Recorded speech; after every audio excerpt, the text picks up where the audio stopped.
फटाफट से सारी कोई जुड़ जाओ।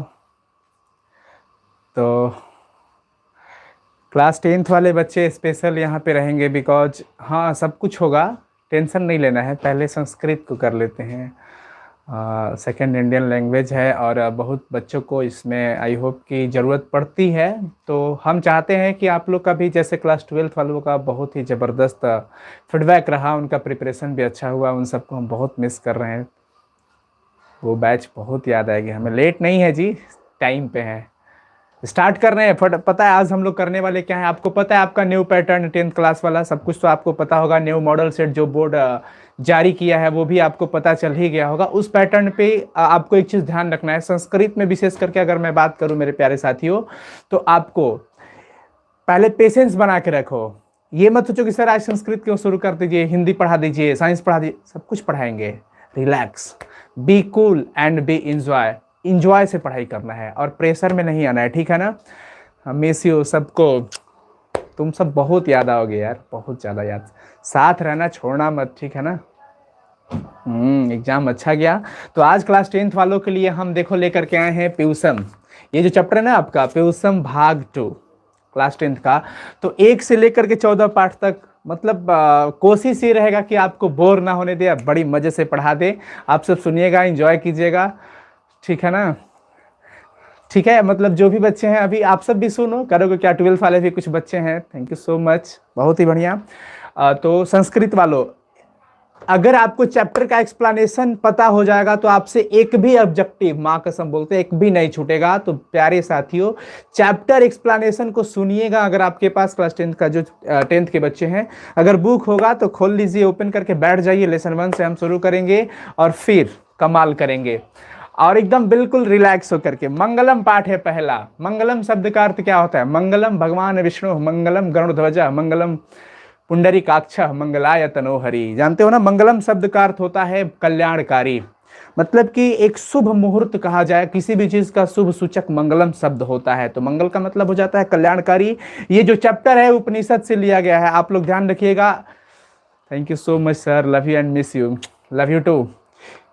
मंगलम पाठ जो बहुत तेजी से निकलेंगे, आपको समझाते हुए चलेंगे, और जो हमारा सवाल होगा वो आप लोग जरूर लिखिएगा चैट सेक्शन में।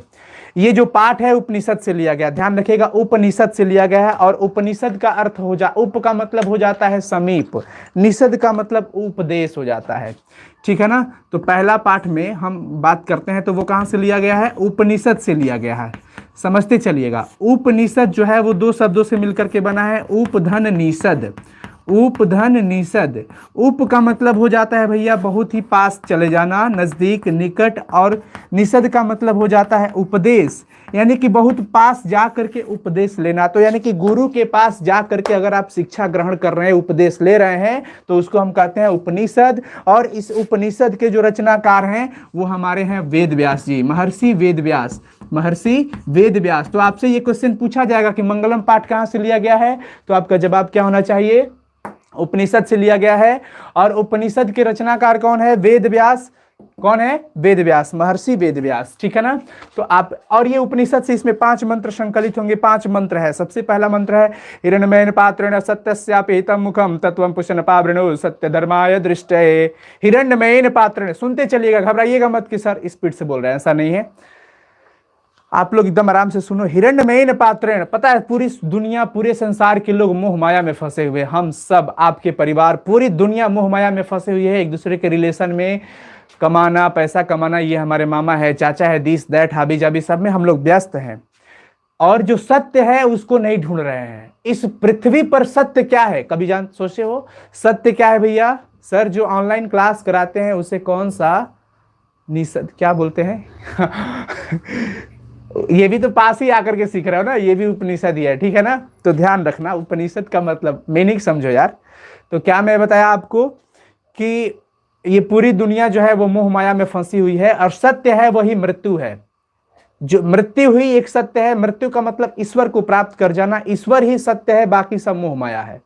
ईश्वर ही सत्य है, बाकी सब क्या है? मोह माया है। हिरण्मयेन पात्रेण सत्यस्यापिहितम, सत्य का मुख जो है ना अपिहितम, ढका हुआ है, सोने के पात्र से। हिरण्मयेन, देखिए इसमें तृतीया विभक्ति लगी हुई है। तो हिरण्मयन का मतलब हो जाता है सोने के पात्र से। हिरण्मयन पात्र सत्यस्य अपहितम मुखम, सत्य का मुख भी ढका हुआ है। हम लोग इतने मोह माया में फंसे हुए कि सत्य के पास नहीं जा पा रहे हैं। तत्वम पूषण पावरणु सत्य धर्माय दृष्ट, हे प्रभु, हे पूषण। पूषण का मतलब ईश्वर को कहा जा रहा है। किसको कहा जा रहा है? ईश्वर को। ईश्वर जी, इसका जो मुख ढका हुआ है ना, सत्य का मुख सोने के पात्र से ढका हुआ है, कम से कम सत्य और धर्मवान के लिए इसे हटा दे, क्योंकि हम सभी मोह माया में फंसे हुए हैं। कोई ईश्वर को, मतलब ईश्वर के पास जाना नहीं चाहता है, ईश्वर को कोई ढूंढ नहीं रहा है, सत्य में कोई लीन नहीं हो रहा है। बात समझ में आया? दूसरा है अड़ोरडियान महतो मह्यान आत्मा से जंतो निहृतो गुहयाम तम क्रतो पश्यति वितशोको धातु प्रसादान महित्मात्मनः। अड़ोरडियान, अड़ु से भी छोटा, अड़ोह धन अड़ियान, अड़ु से भी सूक्ष्म, महतो महियान, महान से भी महान, अणु से भी छोटा और महान से भी महान, आत्मा से जंतो निहृतो गुहयाम। हमारे आत्मा जो है ना, अणु से भी छोटा है और महान से भी महान है। आत्मा शरीर से निकल जाए, शरीर का कोई महत्व नहीं रह जाएगा मेरे साथियों, ध्यान रखिएगा।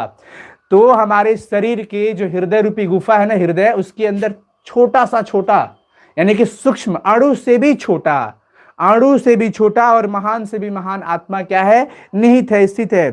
तम क्रतुः पश्यति वितशोको, अगर हम शोक रहित हो करके उसको देखें, पूरी संसारिक मोहमाया से हट जाए, तो धातु प्रसादान महित्मात्मना, तब हम सत्य को प्राप्त कर लेंगे, ईश्वर को प्राप्त कर लेंगे। संसारिक मोहमाया में हम सब लिपटे हुए हैं।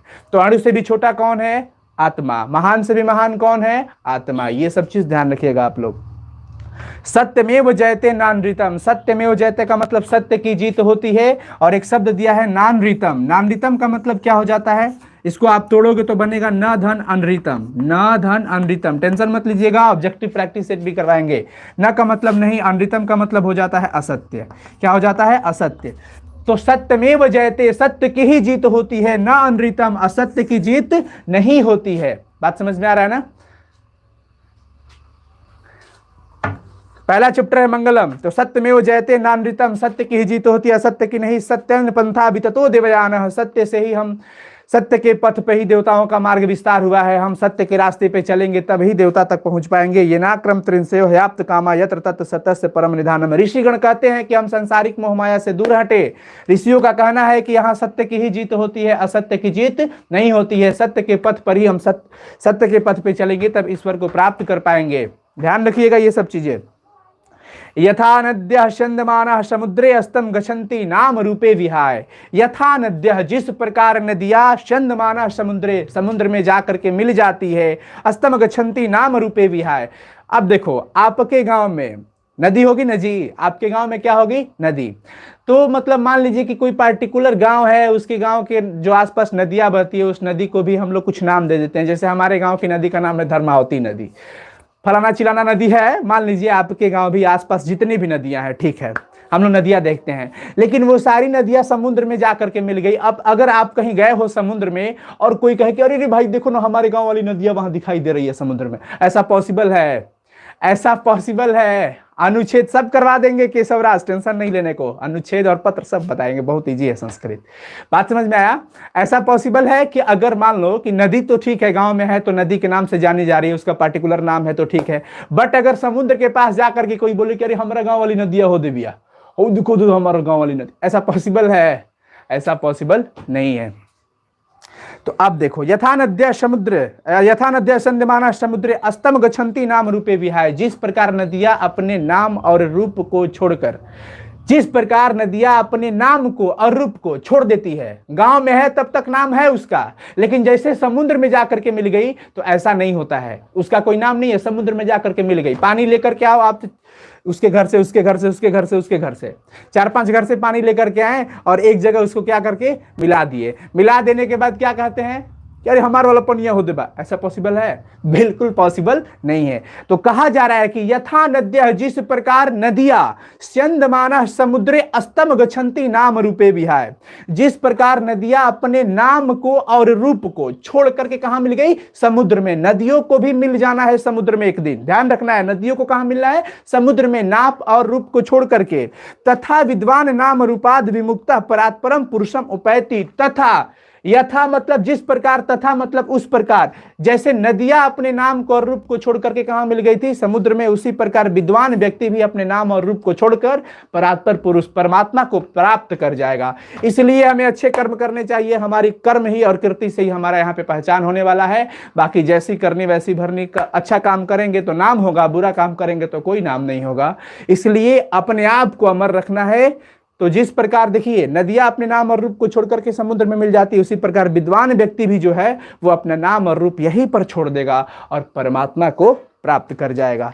ऐसा कहा जा रहा है कि वेदाहमेतम पुरुषम महांतम। देखिए वेद स्वरूप आदित्य वर्णम तमसः परस्तात्। पूरी दुनिया अंधेरा है, पूरी दुनिया क्या है? अंधकार है। सूर्य निकलते हैं तो पूरा लाइट दे देते हैं ना, पूरा प्रकाश, पूरी दुनिया प्रकाशमान हो जाती है। तो ईश्वर वही सत्य की पहचान है। मैं इस अंधकार के आगे और किसी को नहीं जानता। वेदाहमेतम पुरुषम महांतम, सिर्फ उस सत्य वेद स्वरूप ईश्वर को मानता हूं महान। आदित्य वर्णम तमसः परस्तात्। इस तमसः का मतलब अंधकार होता है, अंधकार से परे मैं उस आदित्य वर्ण को ही महान मानता हूं, आदित्य वर्ण को ही महान मानता हूं। तमेव विदित्वाति मृत्युम एति। हम उन्हें ऐसा ही जानकर मृत्यु को प्राप्त कर सकते हैं। न अन्य पंथा विद्यते अन्याय। देखिए न अन्य पंथा, और कोई दूसरा मार्ग नहीं है। मृत्यु को प्राप्त करने का एक ही मार्ग है, सत्य के पथ पर चलिए। सत्य के पथ पे चलिएगा तो आप ईश्वर परमात्मा को प्राप्त कर लेंगे, और बाकी सब झूठ है। सांसारिक मोहमाया से हमें दूर हटना होगा। क्वेश्चन क्या पूछेगा कि हिरण्मयन पात्रेण कस्य। देखो सत्य का मुंह किससे ढका हुआ है? तो सोने के पात्र से कहेंगे। फिर क्वेश्चन पूछेगा कि मंगलम पाठ में कितने मंत्र है? 5। पहला मंत्र कहां से लिया गया है? ईशावास्य से। ये सब ध्यान रखना होगा। उपनिषद के रचनाकार कौन है? कौन है बताओ? कोई है यहाँ पे 10th वाले बच्चे? जवाब दो। उपनिषद के रचनाकार कौन है? वेद व्यास। ग्रामर में दिक्कत नहीं होगा, आप बस इस क्लास को पूरा एक बार देख लीजिए। ऐसे क्वेश्चन होगा कि सत्य से किसका रास्ता मिला? तो सत्य से। 10th क्लास वाले बच्चे जवाब तो दो भाई। संस्कृत ग्रामर में प्रॉब्लम। पंडित वेद व्यास जी, ठीक है, बहुत ही बढ़िया। अगर पूछा जाए आपसे कि विद्वान अपना नाम और रूप छोड़कर किसको प्राप्त कर जाते हैं, तो क्या कहोगे? विद्वान अपना नाम और रूप छोड़ करके किसको प्राप्त कर जाते हैं? परमात्मा को। नदियां नाम और रूप छोड़ करके कहां मिल जाती है? समुद्र में। ध्यान रखना है, किसकी जीत होती है? सत्य की। किसकी जीत नहीं होती है? असत्य की। अणु से भी छोटा क्या है? आत्मा। महान से भी महान क्या है? आत्मा। बहुत ही बढ़िया, वेरी गुड। बहुत सारे स्टूडेंट्स हैं, थैंक यू सो मच, बहुत ही बढ़िया। इस तरह से पूछा जाएगा सबसे बड़ा खजाना क्या है? सत्य। सबसे बड़ा खजाना क्या है? सत्य है। ध्यान रखना है। किसकी महिमा का गायन हुआ है जी? परमात्मा का। हम परमात्मा की महिमा गा रहे थे, सत्य को प्राप्त करें। पहला चैप्टर खत्म हो जाएगा आपका। ऐसे ही हिंदी में प्रश्न पूछे जाएंगे, हिंदी में, कि अणु से भी छोटा क्या है? तो आत्मा। ऐसे ही पूछा जाएगा। पहला पाठ क्लियर। दूसरा पाठ है पाटलिपुत्र वैभवम। पाटलिपुत्र की वैभव हम पढ़ने जा रहे हैं। पाटलिपुत्र की वैभव। पाटलिपुत्र बिहार की राजधानी पटना है, आपको पता है, और इसका इतिहास लगभग सार्ध सहस्त्र 2 वर्ष परिमिता। लगभग 2500 वर्ष पुराना इसका इतिहास है। लगभग 2500 वर्ष पुराना इसका इतिहास है।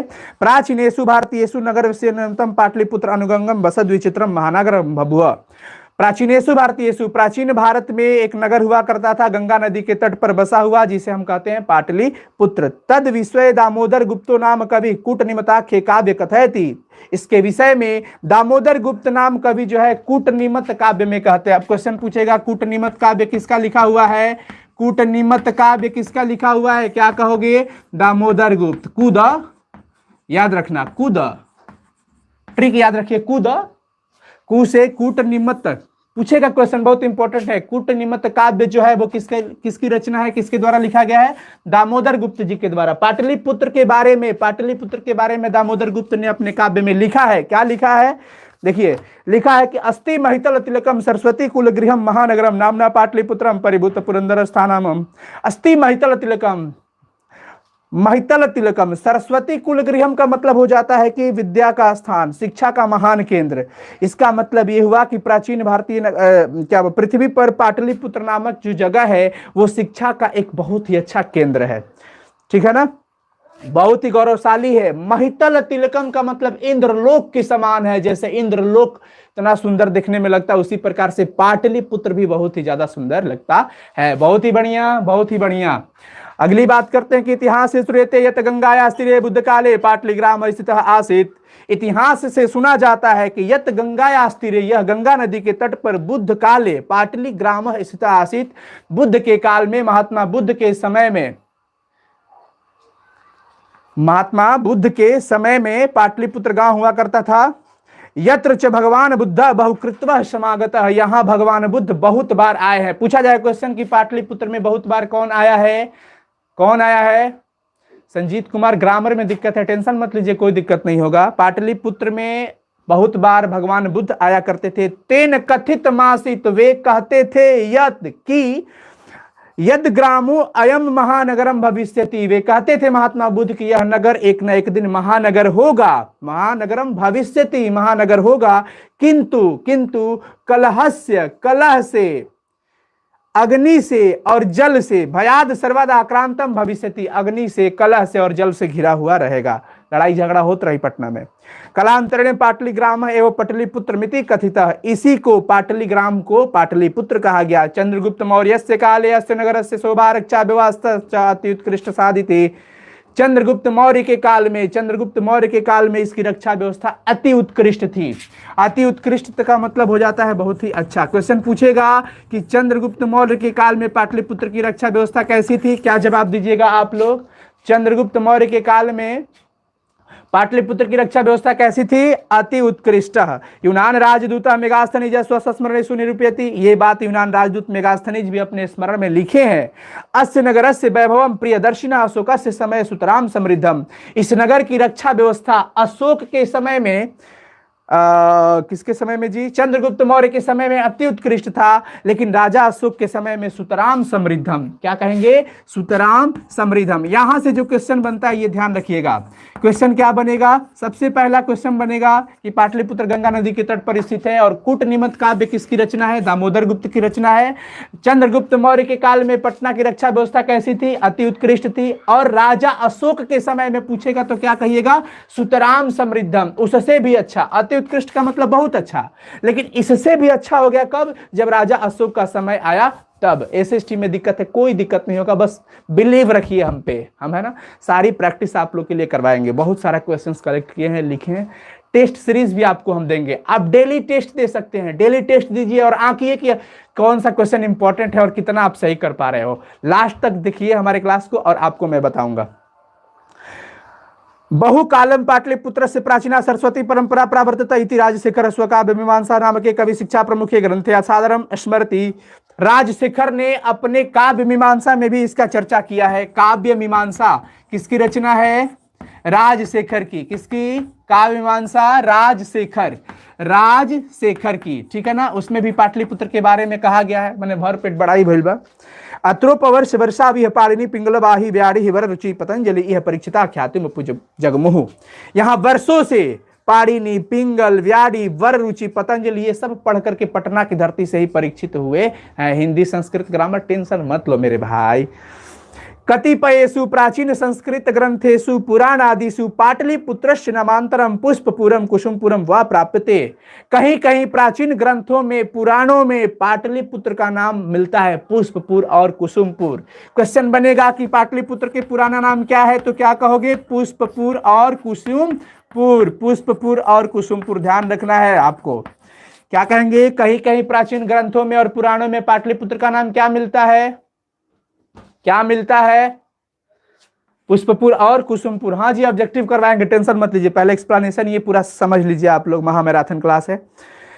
अनेन ज्ञायते यत नगरस्य समीपे पुष्पाणाम बहुलम उत्पादनम भवति अस्म। नाम से तो पता चलता है कि कहीं ना कहीं आसपास इसका फूल होता है। पुष्प मतलब फूल, कुसुम मतलब भी फूल वाला सुमन, तो फूल जरूर उत्पादित होता है। पाटलिपुत्र मिति शब्दों अपि पाटल पुष्पाणाम पुतली का रचना मासुरित प्रचलित है। पाटलिपुत्र जो शब्द है वो पाटल पुष्प से आया है और पाटल का मतलब गुलाब हो जाता है। शरद काले नगरे अस्मिन् कौमुदी महोत्सव इति महान समारोह गुप्त वंश शासन काले अतीव प्रचलित है। शरद काल में कौमुदी महोत्सव, नगर के अंदर गुप्त वंश के शासन काल में कौमुदी महोत्सव बहुत ही ज्यादा प्रचलित था। गुप्त वंश के शासन काल में कौन सा महोत्सव? कौमुदी महोत्सव। ध्यान रखिएगा। तत्र सर्वे जनाः, सर्वे तत्र मतलब वहां, सर्वे माने सभी, जना माने लोग, आनंद मग्न अभुवन, सभी एकदम मगन रहते थे। संप्रति दुर्गा पूजा वसरे तादृश्य एवं समारोह सृत्य, वही दृश्य हम आज दुर्गा पूजा के रूप में देखते हैं। दुर्गा पूजा में कोई गया है मेला घूमने तो रोएगा, सब आनंदे मग्न होगा, चाट छोला समोसा जो भी है सब खाएगा। काल चक्रवशात समय बीतता गया, यद्यपि मध्यकाले पाटलिपुत्रम वर्ष सहस्र परिमितम जृणाम अनुभूत। मध्यकाल में क्या हुआ कि पाटलिपुत्र की मतलब वर्षों तक क्या हो गया, विकास रुक गया। तस्य संकेते अनेकेषु साहित्य ग्रंथेषु मुद्रा राक्षसी लभ्यते, मुद्रा राक्षस नाटक में ये लिखा हुआ मिलेगा, ठीक है ना। मुद्रा राक्षस नाटक में लिखा हुआ मिलेगा कि पाटलिपुत्र का विकास मध्यकाल में रुक गया था। मुगल वंश काले अस्य नगरस्य समुद्धार हो जाता, मुगल वंश के शासन काल में इस नगर का फिर से उद्धार हुआ, फिर से विकास होना शुरू हो गया। मुगल वंश के मध्यकाल के शासनकाल, मध्यकाल में क्या पूछा जाएगा क्वेश्चन कि मध्यकाल में पाटलिपुत्र का विकास हुआ था कि नहीं, नहीं, विकास रुक गया था। मुगल वंश के काल में इस नगर का उद्धार हुआ यानी कि विकास हुआ, ठीक है। आंग्ल शासन काले च पाटलिपुत्र सुतराम विकासो जातः, अंग्रेज के शासन काल में, आंग्ल शासन काले सप्तमी अधिकरण में पर ध्यान रखिएगा, अंग्रेजों के शासन काल में पाटलिपुत्र सुतराम विकासो जातः, इसी पाटलिपुत्र का विकास फिर पकड़ लिया, अच्छा से होने लगा। नगरस्य पालिका देवी पटन देवी यद्यापि पूज्यते, नगर की पालिका जो है वो देवी जो है ना पटन देवी आज भी पूजी जाती है पटना में। संप्रति पाटलिपुत्रम अति विशालम वर्तते बिहारस्य राजधानी च अस्ति, वही पाटलिपुत्र है आज बिहार की राजधानी के रूप में है। अनुदिनम नगरस्य विस्तारः भवति, दिन प्रतिदिन नगर का विस्तार होता गया, नगर बढ़ते गया।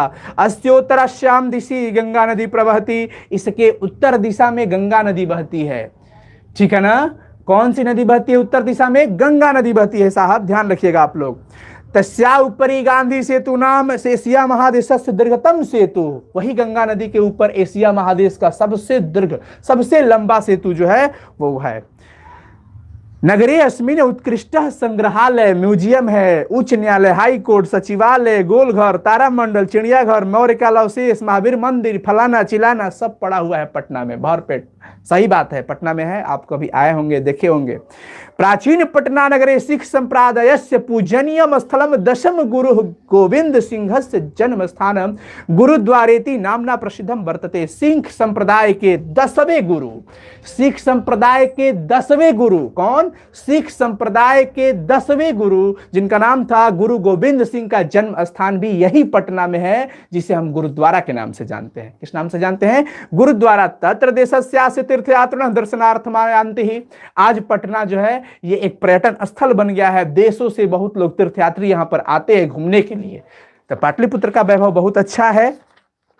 एवं पाटलिपुत्रम प्राचीन कालात् अद्यावधि विभिन्नेषु क्षेत्रेषु वैभवं धारयति, इसका मतलब है कि प्राचीन काल से अब तक पाटलिपुत्र जो है ना बहुत ही क्षेत्रों में वैभव धारण किया है। सर्वम च संकलित रूपेण संग्रहालय दर्शनीयमिति, ये सारी चीज संग्रहालय में भी देखने को मिलती है।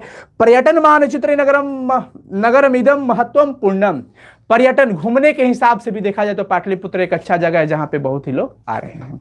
चलिए अब यहाँ पे क्वेश्चन पूछा जा रहा है साहब कि कूटनिमिताख्यम काव्यम कस्य कवि रचना अस्ति। कूटनिमिताख्य जो काव्य है वो किसकी रचना है, दामोदर गुप्त। जितने भी स्टूडेंट अगर 10th क्लास के हैं आप चैट सेक्शन में लिखेंगे कूटनिमित काव्य किसकी है, दामोदर गुप्त। काव्य मीमांसा राजशेखर। वेद व्यास उपनिषद लिखे थे। और देखिए चंद्रगुप्त मौर्य के काल में रक्षा व्यवस्था पाटलिपुत्र की कैसी थी, अति उत्कृष्ट।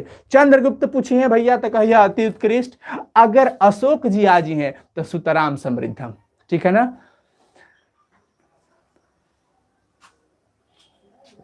चलिए तो पढ़ाई को अच्छे से पढ़ना है। अलस कथा में चलते हैं, आलसियों की कथा बता रहे हैं।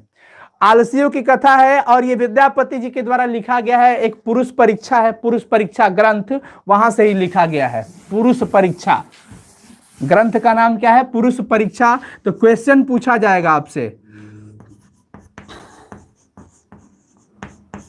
पुरुष परीक्षा से लिया गया है अलस कथा। अलस कथा जिसके लेखक हैं विद्यापति जी। विद्यापति एक मैथिली कवि हैं। आपसे क्वेश्चन पूछा जाएगा, ठीक है ना।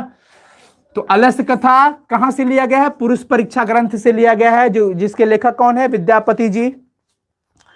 देखिए हुआ क्या, मैथिली कवि हैं विद्यापति जी। कौन से कवि हैं, मैथिली कवि। एकदम सुनते चलो, हाँ 10th का ही बैच है भैया। आसित मिथिलायाम वीरेश्वरो नाम मंत्री। वीरेश्वर नाम के एक मंत्री रहा करते थे मिथिला के एक मंत्री थे जिनका नाम था वीरेश्वर। सच स्वभावाद दानशील, देखिए में कितना बड़ा इसमें मजा आएगा। सच, वह स्वभाव से दानशील थे, दान दिया करते थे। मंत्री जी जो थे ना बड़ी दान दिया करते थे, कारुणिक थे, मतलब कि दयावान थे, उसके अंदर दया थी उनके अंदर। सर्वेभ्यो दुर्गतेभ्यो नाथे व्यस्य, जितने भी मतलब अनाथ लोगों थे, जो मतलब कि क्या बोलते हैं, जिनको कुछ खाने वोने का नहीं रहता है, उनके पास भी दुर्गतेभ्यो, ठीक है ना, गरीबों को भी अनाथों को भी ये अपने इच्छा अनुसार भोजन कराते थे। प्रत्यहम इच्छा भोजनम दाप्यति, इच्छा अनुसार उनको भोजन कराते थे। तन मध्य आलस्यभ्योपयन वस्त्रम दाप्यति, वो साथ ही साथ आलसियों को वस्त्र का मतलब कि कपड़ा भी दिया करते थे। भोजनों मिलता, कपड़ों मिलता, देख लो दो गो चीज। निर्गतिनाम च सर्वेषाम अलसः प्रथमो मतः किंचन क्षमते कर्तुम जाठरापि वहिनः। निर्गतिनाम च सर्वेषाम अलसः, देखिए कुछ नहीं करने वालों में सबसे नंबर 1 स्थान पे कौन आता है? आलसी।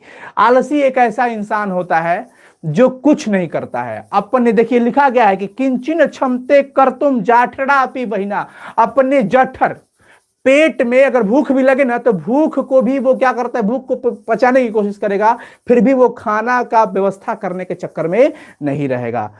कुछ नहीं करने वालों में एक नंबर पे किसको गिना जाता है भाइयों? आलसियों को। निर्गतिनाम च सर्वेषाम मलसा प्रथमो मत, सभी में से आलसियों को एक नंबर पे। ये इतना ब्रांडेड होता है, लगभग इतना ब्रांडेड कंपनी का, चाइनीज कंपनी का नहीं होता है सब।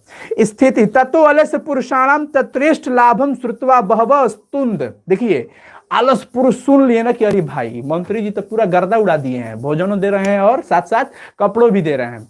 ये सब पता चल गया गाँव में, पूरा एकदम कहाँ पे जी, मिथिला के वीरेश्वर मंत्री जी पूरा एकदम गर्दा किए भाई, एकदम खाना वाना मिल रहा है वहां पे और साथ ही साथ वस्त्र भी मिल रहा है। चलो तब तक क्या हुआ कि आलसियों के इतने सुख को तत्रेष्ठ लाभम श्रुत्वा, कि इतना लाभ बकनी के श्रुत्वा मैंने सुनकर, बहव तुंद परिमृजा, बहव तुंद, बहव मैंने बड़े बड़े, तुंद मैंने तोन समझते हो ना, पेट बड़का तुंद वाला सब पहुंच गया कि चलो मंत्री जी के उखाड़िए दिया जाओ। बात समझ में आ रहा है ना कि मंत्री जी के यहाँ पूरा भोज हो रहा है, वस्त्र भी मिल रहा है, चलो रुका। तो बड़े बड़े तुंद वाले सब क्या हो गए, पहुंचने लगे। स्थिति सौकर्य मूला ही सर्वेशम अपनी संगते, देखिए जहां अगर सुख मिले न तो सब अपनी जाति के लिए। सजाति नाम सुखम दृष्टवा के न धावंती जंतवः, स्थिति बढ़िया चीज के करा ना पसंद आवे, राम के करा ना भावस, राम के करा ना भावस, राम सबको अच्छे लगते हैं। स्थिति सौकर्य मूला, अच्छी स्थिति परिस्थिति सबको अच्छी लगती है। सर्वसाम अपनी संगते सजाति नाम सुखम दृष्टवा, अपनी जाति का सुख देखकर कौन नहीं दौड़ता है, सब दौड़ेगा। किसी से कहो कि एगो हमारे काम बटे भाई, चलो ना, चलो जाओ, वे कहाँ हमरा के ले जब, हमारे पास टाइम नहीं है, चल भाई चल कुछ खा पी लिहल जी, होटल में चले के, तब कहेगा कि अच्छा पक्का चलो ना भाई, तो हाँ चल तब चल जाओ। तो मैं एक छोटा सा एग्जाम्पल दिया। देखिए सबसे आगे लिखा रहता है अध्यापकों के लिए निवेदन, लिखा गया है कि अध्यापक क्षेत्रीय भाषा का भी इस्तेमाल करके बच्चों को संस्कृत में रुचि बढ़ाइए। बात समझ में आ रहा ना? तो उसमें वो चला जाएगा कहीं कि हाँ चल तब चला जाओ। अब कि किसी ऑफिसर को कहो, कुछ सब ऑफिसर एक तरह के नहीं होते हैं, कुछ अलग अलग हैं। कुछ ऐसा है कि जिसको जो कुछ दोगे ना माल पानी, कुछ पैसा रुपया, तब वो काम करेगा। जैसे कहो कि सर मेरा एगो काम है, कागज ई वाला निकलवाना है, हटो हमारे पास टाइम नहीं है, पूरा डांट के खेत देगा। लेकिन अब थोड़ा 1-1.5 घंटा के बाद आओगे ना, थोड़ी देर बाद कि ये सर कुछ ले दे के कुछ कर लिया जाओ, तो कहेगा कि ठीक बा, आओ लाइन में होने से साइड से, उस साइड से बुलाएगा, पैसा वैसा दीजिएगा तो काम बन जाएगा। तो अपनी सुख के लिए कौन जाति है जो नहीं दौड़ता है जी? सजाति नाम सुखम दृष्टवा के न धावंती जंतवा, कोई ऐसा नहीं है जो अपनी सुख के लिए नहीं दौड़ेगा। जहां पे अपना सुख मिलेगा वो सब दौड़ेगा। पश्चात अलसानाम सुखम दृष्टवा, अब तो बड़का तुंद वाला सब पहुंच गया है, लई है तो भट्टी बैठी। अब पश्चात अलसानाम, तब आलसियों के सुखम दृष्टवा, सुखों को देखकर, धुरता अपि कृत्रिम आलस्यम, तब भल कियो खाली आलसियन के बा और लोग के ना मिली भोजन, तो ना भाई तो रुक हमनियों के आलसी बन जाओ। तो और जो लोग थे ना, कुछ लोग बनावटी आलस का रूप धर लिए। देखो कृत्रिम आलस, कृत्रिम का मतलब बनावटी आलस, बनावटी आलस का रूप धर के दर्शयित्वा भोजन ग्रहणंती, माला उठा रहा है, सब भोजन कर रहा है। मंत्री जी के जाके भाटा बिठा रहा है, सब बड़का तुंद वाला जुटा हुआ है। तदनंतरम मलस्यशालायाम बहुद्रव्य व्ययम, अब देखो कि जहां आलसी लोग रहता, लोग अलस्यशाला पढ़ने के लिए पाठशाला, तो वैसे ही आलसी लोग जहां पे रहते हैं उसको अलसशाला कहते हैं। और वहां पे जाकर के बहुत द्रव्य व्यय, द्रव्य मैंने पैसा, व्यय मैंने खर्चा, जब खर्चा बढ़ गई कि अरे भाई काल ले हाथने रुपया लेबर से बड़ा ही पैसा खर्चा होके लगल ढेर, एक मतलब तो बड़का बड़का तोनवा वाला सब आया है ना। तो बनावटी आलस का रूप धर के कौन आया था? धूर्तता। ध्यान रखिएगा, बनावटी आलस का रूप लेकर के कौन आया था? धूर्त लोग आए हुए थे। और आकर के जब देखा गया कि ओ हो बड़ी खर्चा होके लागल, तो मंत्री जी के कुछ लोग जो रहे नु उ का कर लागल? परामृष्टम, परामर्श करे लागल लोग कि यदमक्ष बुद्ध्या करुणया केवलम सेव्य स्वामी वस्तु निदाप्यति कपटेन अलसा ग्रहंति स्त्रियास्मादकम प्रमादः। उ लोग कहल कि ओ हो खर्चा बड़ी बढ़ल जाता है भाई, केवल आलसियों के लिए स्वामी जी खर्चा कर रहे हैं, लेकिन ये कपटी आलसिया कुछ आगिल बड़े सा कुछ जो है ना। हाँ, 12th का भी न्यू बैच शुरू होगा डियर, बिल्कुल रिलैक्स रहें। ये बनावटी आलस का रूप धूर्त लोग लेकर के आ गए हैं। तो मंत्री जी के जो नियोगी पुरुष रहे लोग सोचल कि ओह रुका यानी कि परीक्षा लिहल जाए। यदि भवती तद अलस पुरुषाणाम परीक्षाम कुर्मः, यदि हो सके तो हम इन सभी आलस पुरुष का परीक्षाम कुर्मः, परीक्षा लिया जाए। इति परामर्श प्रसुप्तेषु, यही परामर्श किया गया। प्रसुप्तेषु, सुतल बा लोग, मैं आलसी लोग, सुतल बा लोग अलसशाला में। जिस घर में मतलब पूरे आलसी लोग जो है ना वो सोए हुए हैं। बिल्कुल ध्यान से सुनते चलो, बहुत इंटरेस्ट आएगा। सोए हुए थे और वहीं पर तन्नी योगी पुरुषा बहनी दापितवा निरुपया मासु, आग लगा दी हम लोग। का कह लोग? आग सलाई बार के चल दी हम लोग। लो अब तो भइल है हाल, भइल क्या कि जहां पे आलसी लोग सोए हुए हैं ना वहां पे आग लगा दिया गया। ततो गृह लग्नम प्रवृद्धम अग्निम दृष्टवा धूर्ता सर्वे पलायिताः। ततो गृह लग्नम, तो घर में लगी हुई, प्रवृद्धम अग्नि, आग को देखकर, घर में तो आग लग गई, घर में लगी हुई आग को दृष्टवा देखकर, धूर्ता, धूर्त लोग, बालका बालकौ बालका धूर्ता धूर्तौ धूर्ता, मतलब बड़ी लोग धूर्त थे जो बनावटी आलस का रूप लेकर के आए थे। भाई लहाला सब सर्वे पलायिता, सब भाग गए। अरे भाग भाग, आग लगल बा, आग लगल बा, सब भाग गया। जो बनावटी था वो, कैसे कि वो तो वास्तव में आलसी है नहीं, जो वास्तव में था ये सब लोकल कंपनी का था, ये सब लोकल कंपनी वाला था, एकदम चाइनीज कंपनी का था। अब कंपनी वाला जो ब्रांडेड आलसी है, अब देखिए पश्चादी से द अलसा अपी पलाहिता, तनी मनी आलसियों के भी कैटेगरी होता है।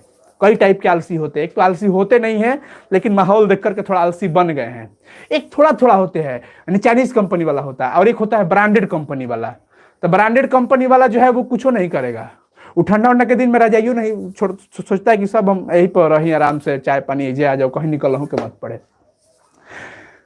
तो थोड़ा थोड़ा जो आलसी भी था वो भी निकल गया। चतवारह पुरुषा त्रैव सुप्ता, 4 गो ब्रांडेड कंपनी के जो बड़े सनु मैं उजा सुतल बड़े से ब्रांडेड आलसी कंपनी वाला, वो नोकिया सैमसंग कंपनी का है सब, मतलब हाईलाइटेड कंपनी का, एप्पल कंपनी का है सब। ये सब सुप्ता परस्पर मालपंती, एक दूसरे से बात भी कर रहा है। एकेन वस्त्रावृते मुखेन उक्तम, एक वस्त्र के अंदर से मुंह से उक्तम कहता है, उक्तम कहता है। 4 गो बड़े सब, चारों वस्त्र अपन चादर ओढ़ के सुतल बड़े सब। एगो कहा, क्या कहा? अहो कथमयम कोलाहल, ए भाई कहाँ ये कोलाहल की आवाज आया था? आग लगता है तो कड़कड़ाहट की आवाज आती है। तो एगो पूछ रहा है, पहला क्या पूछा कि अहो कथमयम कोलाहल, ये कहां से कोलाहल की आवाज आ रही है? द्वितीय नोक्तम, दूसरा कहा तर्कते यदस्मिन गृहे अग्निलो अस्ति, लग रहा है भाई कि घरवा में आग लग गया है क्या? देखो आपस में चारों बात कर रहे हैं। बहुत ही बढ़िया, एग्जाम अच्छा गया है, थैंक यू सो मच। आप सब बहुत हम मिस कर रहे हैं, आप लोग को बहुत आज मिस कर रहे थे, चेहरे भी बता रही होंगी। तो दूसरा ने क्या कहा कि लग रहा है कि भाई इस घर में आग लग गई है। तृतीय नोक्तम, तीसरा कहता है कि को अपि तथा धार्मिको न अस्ति यम इदानीम जलाद्रव शोभी कटवे वासमान प्राविडोति। ओहो, कोनो धार्मिक व्यक्ति आई तो हमने के देहिया पर भीजल चटाई या कपड़ा रख दी तो कितना मजा आई। अब देखो आग से उसको दमक मिल रहा है, ठीक है ना? दमक समझते हो, हम भोजपुरी भाषा में दमक कहते हैं। तो उसको आग का तापमान मिल रहा है तो कहता ओह बड़ी गर्मी अस बुझाते रे भाई, कोनो आग लागल बा तो कोनो धार्मिक व्यक्ति आग किया तनी हमने के देहिया पर भीजल कपड़ा चाहे चटाई धो देती तो बड़ा मजा आ जाती। चतुर्थे नोक्तम, चौथा क्या कह रहा है? अये वाचाला, अरे कतना बक बक कोइले बड़ा सब, कति वचनानी, कितना बोलता है, वक्तुम सकनुत, चुपचाप रहो, कितना बोलते हो। चौथा का, पहला का कलश की भाई कैसन आवाज होता कोलाहल के? तो क्वेश्चन पूछा जा सकता है कोलाहल की आवाज ये कहां से आ रही है? कौन पूछा था? तो पहला आलसी, पहला एप्पल कंपनी का आलसी पूछा था। दूसरा एप्पल वाला क्या बोला कि भाई लग रहा है कि इस घर में आग लग गई है। तीसरा बोला कि कोनो ओइते से बढ़िया आदमी ने धार्मिक कि हमने के दहिया पर भीजल चटाई डाल देता तो कितना मजा आ जाता। और चौथा कहता कि क्या बकर बकर कोइले बड़ा लो सुता हूं लिखा लो दे, चुपचाप रहो, ऐसे बोल दिया। तुष्णीम कथम न तिष्ठत, चुपचाप क्यों नहीं रहते हो? ततश्चतुर्मापपि तेषाम् एवं परस्परालापम श्रुत्वा बहनी च प्रवृद्ध में उषा परी पतिस्यंतम दृष्टवा। ये सब की ये सारी बातचीत ये सब सुन रहे थे। बात समझ में आ रहा है ना? सब सुन रहे थे लोग, ये मंत्री जी भी थे और नियोगी पुरुष भी थे, तो ये सब सुन रहे थे। प्रवृद्धे मास मेषाम ऊपरी पतिस्यंतम, ऐसा लगा कि अब उन लोग के ऊपर आग गिरने वाला है। पतिस्यंतम दृष्टवा, देखकर नियोगी पुरुष वर्ध भयन, भय से डर गए कि लो तो मर जी सचा हूं मैं, आ गया कहीं कहीं पकड़ जाता। चतवारो पलसाह केशेस्वा कृष्य गृहीत्वा गृहाद बहिष्कृता। चारों आलसियों को केशेस्वा, केस को पकड़कर, गृहीत्वा गृहात बहिष्कृता, घर से बाहर किया गया उन लोग को। पश्चात अदानलोक्यम तनी योगी भी पठितम, उसके बाद आलसियों ने पढ़ा। देखिए पूछा जाएगा कि उन लोग को क्या पकड़ करके बाहर निकाला गया है? बाल पकड़ करके, केस पकड़ करके बाहर निकाला गया। और सभी चार नियोगी पुरुष जो थे कह रहे हैं कि पतिरेव गति स्त्रीणाम बलानाम जननी गति न अलसानाम गति काचिलो के कर्णिकम बिना। मतलब कि पतिरेव गति स्त्रीणाम, स्त्रियों का कल्याण करने वाला, स्त्रियों की रक्षा करने वाला उसका पति होता है। स्त्रियों की रक्षा करने वाला कौन होता है? उसका पति होता है। हाँ जी, सब देंगे, हिंदी, संस्कृत, साइंस, एसएसटी, सबका VVI ऑब्जेक्टिव क्वेश्चन सब्जेक्टिव सब देंगे। जैसे क्लास 12 के बच्चे धमाल किए हैं परीक्षा में, वैसे आप लोग भी करेंगे। स्त्रियों का कल्याण करने वाला उसका पति होता है। बालानाम जननी गति, और बालकों का, छोटे छोटे बच्चों का कल्याण करने वाली उसकी माता होती है। बालक जो भी हो, बालानाम जननी गति, बालकों का कल्याण करने वाला उसकी माता होती है। न अलसानाम गति काची लोग के कारण कम बिना, लेकिन आलसी लोग के कल्याण के करी बिना दयावान व्यक्ति के संभव नहीं है। और तब मंत्री जी ने उन लोग को जरूरत से भी ज्यादा सामान देकर के विदा किया। तो आलसी पाठ में आप समझ में आ गया होगा कि आलसी जो अलस कथा है, ये विद्यापति जो कि मैथिली कवि थे उनके द्वारा लिखा गया है, पुरुष परीक्षा से लिया गया है। ध्यान रखिएगा। मंत्री जी का नाम था बीरेश्वर। आलसियों की वो भोजन भी दिया करते थे, भोजन के साथ साथ वस्त्र भी दिया करते थे। बात समझ में आ रहा है ना? ये चीज ध्यान रखिएगा। और स्त्रियों का कल्याण करने वाला कौन होता है? उसका पति होता है। बालकों का कल्याण करने वाली उसकी माता होती है। और आलसियों का कल्याण करने वाला सिर्फ कारुणिक और दयावान व्यक्ति ही हो सकता है। इन लोग की परीक्षा लेने के लिए क्या की गई? घर में आग लगा दी गई थी जहां पे वो रहते थे। और कितने लोग सोए रह गए थे? 4 लोग। चत्वारः अलसा।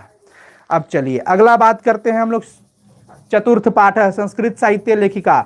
इसमें क्या है? संस्कृत के साहित्य में लेखिकाओं के बारे में बताया जा रहा है कि लेखिकाओं का क्या योगदान है, क्या महत्व है। मिला जुला कर इस चैप्टर के अंदर हम लोग स्त्रियों का बड़ापन सुनेंगे कि विपुलम संस्कृत साहित्यम विभिन्न कवि भी शास्त्र कार्य से संवर्धितम। देखिए संस्कृत साहित्य को आगे बढ़ाने में विभिन्न कवियों का, कवयित्रियों का भी मतलब योगदान रहा। हम सारा आपको सार बता रहे हैं, सारांश।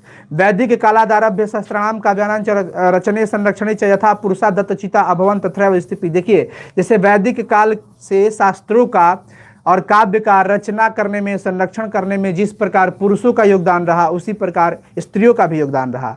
वैदिक युगे मंत्रणाम दर्शका न केवल ऋषि प्रत्युत ऋषिका अपि सन्ति। वैदिक युग में मंत्र दर्शक केवल ऋषि ही नहीं, ऋषिकाओं का भी योगदान था, महिलाओं का। ठीक है ना? ऋग वेदे 24 अथर्व वेदे च 5। ऋग वेद में 24 और अथर्व वेद में 5 ऋषिकाओं का नाम मिलता है। ऋग वेद में 24। ऋग वेद में कितने बताओ तो फटाफट से? ऋग वेद में कितने मिलते हैं? बताएंगे सब कोई?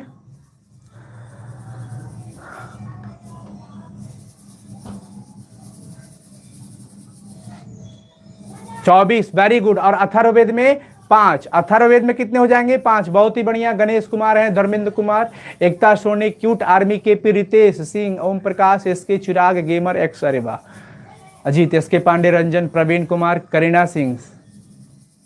अच्छा सर 50 में 50 सब्जेक्टिव राइट मेरा। Very good. खुशबू खातून, अरे वाह आप भी हैं, थैंक यू सो मच, बहुत अच्छा आप सब हो यहाँ पे।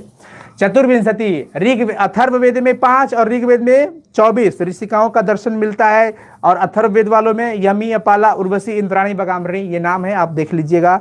बृहदारण्यक उपनिषदि याज्ञवल्क्य पत्नी मैत्रेयी दार्शनिक रुचिमती। याज्ञवल्क्य की पत्नी का नाम था मैत्रेयी। याज्ञवल्क्य की पत्नी का क्या नाम था? मैत्रेयी नाम था। ये चैप्टर बहुत इजी है, थोड़ा सा इसमें कुछ चीजें ध्यान रखना पड़ता है कि ऋग्वेद में कितनी ऋषिकाएं? 24, अथर्ववेद में 5। याज्ञवल्क्य की पत्नी का क्या नाम था? मैत्रेयी, दार्शनिक रुचिमती थी।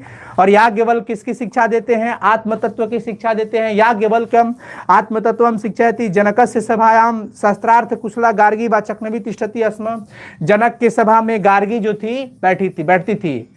शास्त्रों से कुशल गार्गी वाचक्नवी तिष्ठति स्म। तो जनक के सभा देखते गार्गी लगा देना है, ध्यान रखिएगा। महाभारते अपि जीवन पर्यंतम वेदांता अनुशीलन पराया सुलभाया वर्णनम लभ्यते। महाभारत में भी इन सब का वर्णन मिलता है। लौकिक संस्कृत साहित्य प्रायण 44 कवयित्रीणाम। लौकिक संस्कृत साहित्य में 40 कवयित्री। लौकिक संस्कृत में कितना? 40। ऋग्वेद में 24, अथर्ववेद में 5 और लौकिक संस्कृत में 40। ध्यान रखिएगा। सार्ध शतम पद्यानि, इन लोग का 150 150 पद मिलता है इन लोगों का लिखा हुआ। कितना पद? 150 पद। तासु विजयांकम प्रथमा कल्पे, इसमें प्रथम स्थान पर कौन रहती है? विजयांका। कौन रहती है? विजयांका। ध्यान रखिएगा ये चीज, विजयांका 1 नंबर पे। साच श्याम वर्ण, विजयांका का वर्ण कैसा था? श्याम वर्ण। कितना क्या था? श्याम वर्ण। ये जो क्वेश्चन बनते हैं ये मैं आपको रिवाइज करवा देता हूं। दंडिना ने सर्व शुक्ला सरस्वती किसको कहा था? विजयांका को। दंडी जो है वो किसको कहती है? सर्व शुक्ला सरस्वती। विजयांका को। किसको कहती है? विजयांका को। ये सब नोट करते चलेंगे। तस्या काला अष्टम शतम, विजयांका का जो काल था वो 8वां शतक था। 8 शतक, अष्टम शतक कहते हैं। क्या कहते हैं? अष्टम शतक, ठीक है ना? अष्टम शतक। चालुक्य वंश के राजा चंद्रादित्य। चालुक्य वंश के राजा कौन थे? चंद्रादित्य। और उनकी रानी का नाम था विजय भट्टारिका। सुनते चलो, विजय भट्टारिका, जिनको बहुत लोग विजयांका मान लिए थे। और उसके साथ साथ शिला भट्टारिका थी, देव कुमारिका थी, राम भद्रांबा थी। दक्षिण भारतीय लेखिका है ये लोग। इसका मतलब एक देखिए कि कहा जा रहा है कि संस्कृत के साहित्य में जिस प्रकार लेखक योगदान दिए हैं, लेखिकाओं का भी यानी कि स्त्रियों का भी बहुत ज्यादा ही योगदान रहा है। ठीक है। विजयनगर राज्य के नरेश जो थे राजा, संस्कृत भाषा संरक्षणाय कृत प्रयासा, संस्कृत भाषा के संरक्षण में बहुत ही प्रयास किए। तेषाम अंतः पूरे अपि संस्कृत रचना कुशला राज्ञो भवन। कंपड़ राय की रानी का नाम था गंगा देवी। ये सब नोट करो जो मैं बोल रहा हूं। कंपड़ राय की रानी का क्या नाम था? गंगा देवी। और गंगा देवी का समय क्या था? चतुर्दश शतकम, 14वां शतक जो था। मधुरा विजयम उन्होंने लिखा था अपने स्वामी के। अब चलिए उसके बाद आपका आ जाएगा अच्युत राय की रानी का नाम था तिरुमलांबा। अच्युत राय की रानी का क्या नाम था? तिरुमलांबा। ये सब नोट करते चले आप सब। ये जो क्वेश्चन बनता है बहुत ही ज्यादा इंपॉर्टेंट रहता है। आधुनिक काल की संस्कृत लेखिका जो थी वो पंडिता क्षमा राव थी। आपका रिवीजन चल रहा है। आधुनिक काल की लेखिका कौन थी? पंडिता क्षमा राव। बहुत ही आधुनिक काल की लेखिका अगर पूछे तो पंडिता क्षमा राव अति प्रसिद्ध, बहुत ही प्रसिद्ध रही। वो अपने पिताजी शंकर पांडुरंग के बारे में लिखी थी शंकर चरितम। शंकर चरितम किसकी रचना है? लिखेंगे शंकर चरितम किसकी रचना है? शंकर चरितम पंडिता क्षमा राव की रचना है। और पंडिता क्षमा राव शंकर चरितम जो लिखी है वो अपने पिताजी के बारे में। उनके पिताजी का नाम था शंकर पांडुरंग। इसके अलावा गांधी दर्शन से प्रभावित होकर के पंडिता क्षमा राव ने सत्याग्रह गीता लिखी, मीरा लहरी की रचना की, कथा मुक्तावली लिखी। तो ये सब क्वेश्चन पूछा जा सकता है कि सत्याग्रह गीता किनकी रचना है? सत्याग्रह गीता, मीरा लहरी, कथा मुक्तावली। 10th के टीचर की याद आ रही है सर? बिल्कुल सही बात है। टीचर को कभी मत भूलिएगा आप लोग। बहुत आप लोग के लिए गुरु मेहनत करते हैं, वो चाहे दुनिया का कोई भी गुरु हो। आप सब हमेशा उनको रिस्पेक्ट करना, बहुत आगे बढ़ोगे। तो इस प्रकार से ये क्वेश्चन बनता है। बात समझ में आया गया कि नहीं आया? आ गया ना? क्वेश्चन क्या पूछा जाएगा कि किस युग में? तो वैदिक युग में। बस किस कस्मीन युगे? तो वैदिक युगे। याज्ञवल्क्य की पत्नी कौन थी जी? मैत्रेयी। ऋग्वेद में 24 ऋषिका, अथर्ववेद में 5, लौकिक संस्कृत साहित्य में 40। प्रथम स्थान पे विजयांका, विजयांका का वर्ण श्याम वर्ण। दंडी ने सरस्वती सर्व शुक्ला सरस्वती किसको कहा? विजयांका को। हाँ, रवि कुमार रंजन, ट्रिक याद करने का बिल्कुल देंगे लेखक का ना, बिल्कुल। चलो तो ये हो गया। अब चलते हैं 5वां पाठ, भारत महिमा। ये सब आप ध्यान रखिएगा, आप लोग सुनते चलिए हमें, हम जो बता रहे हैं।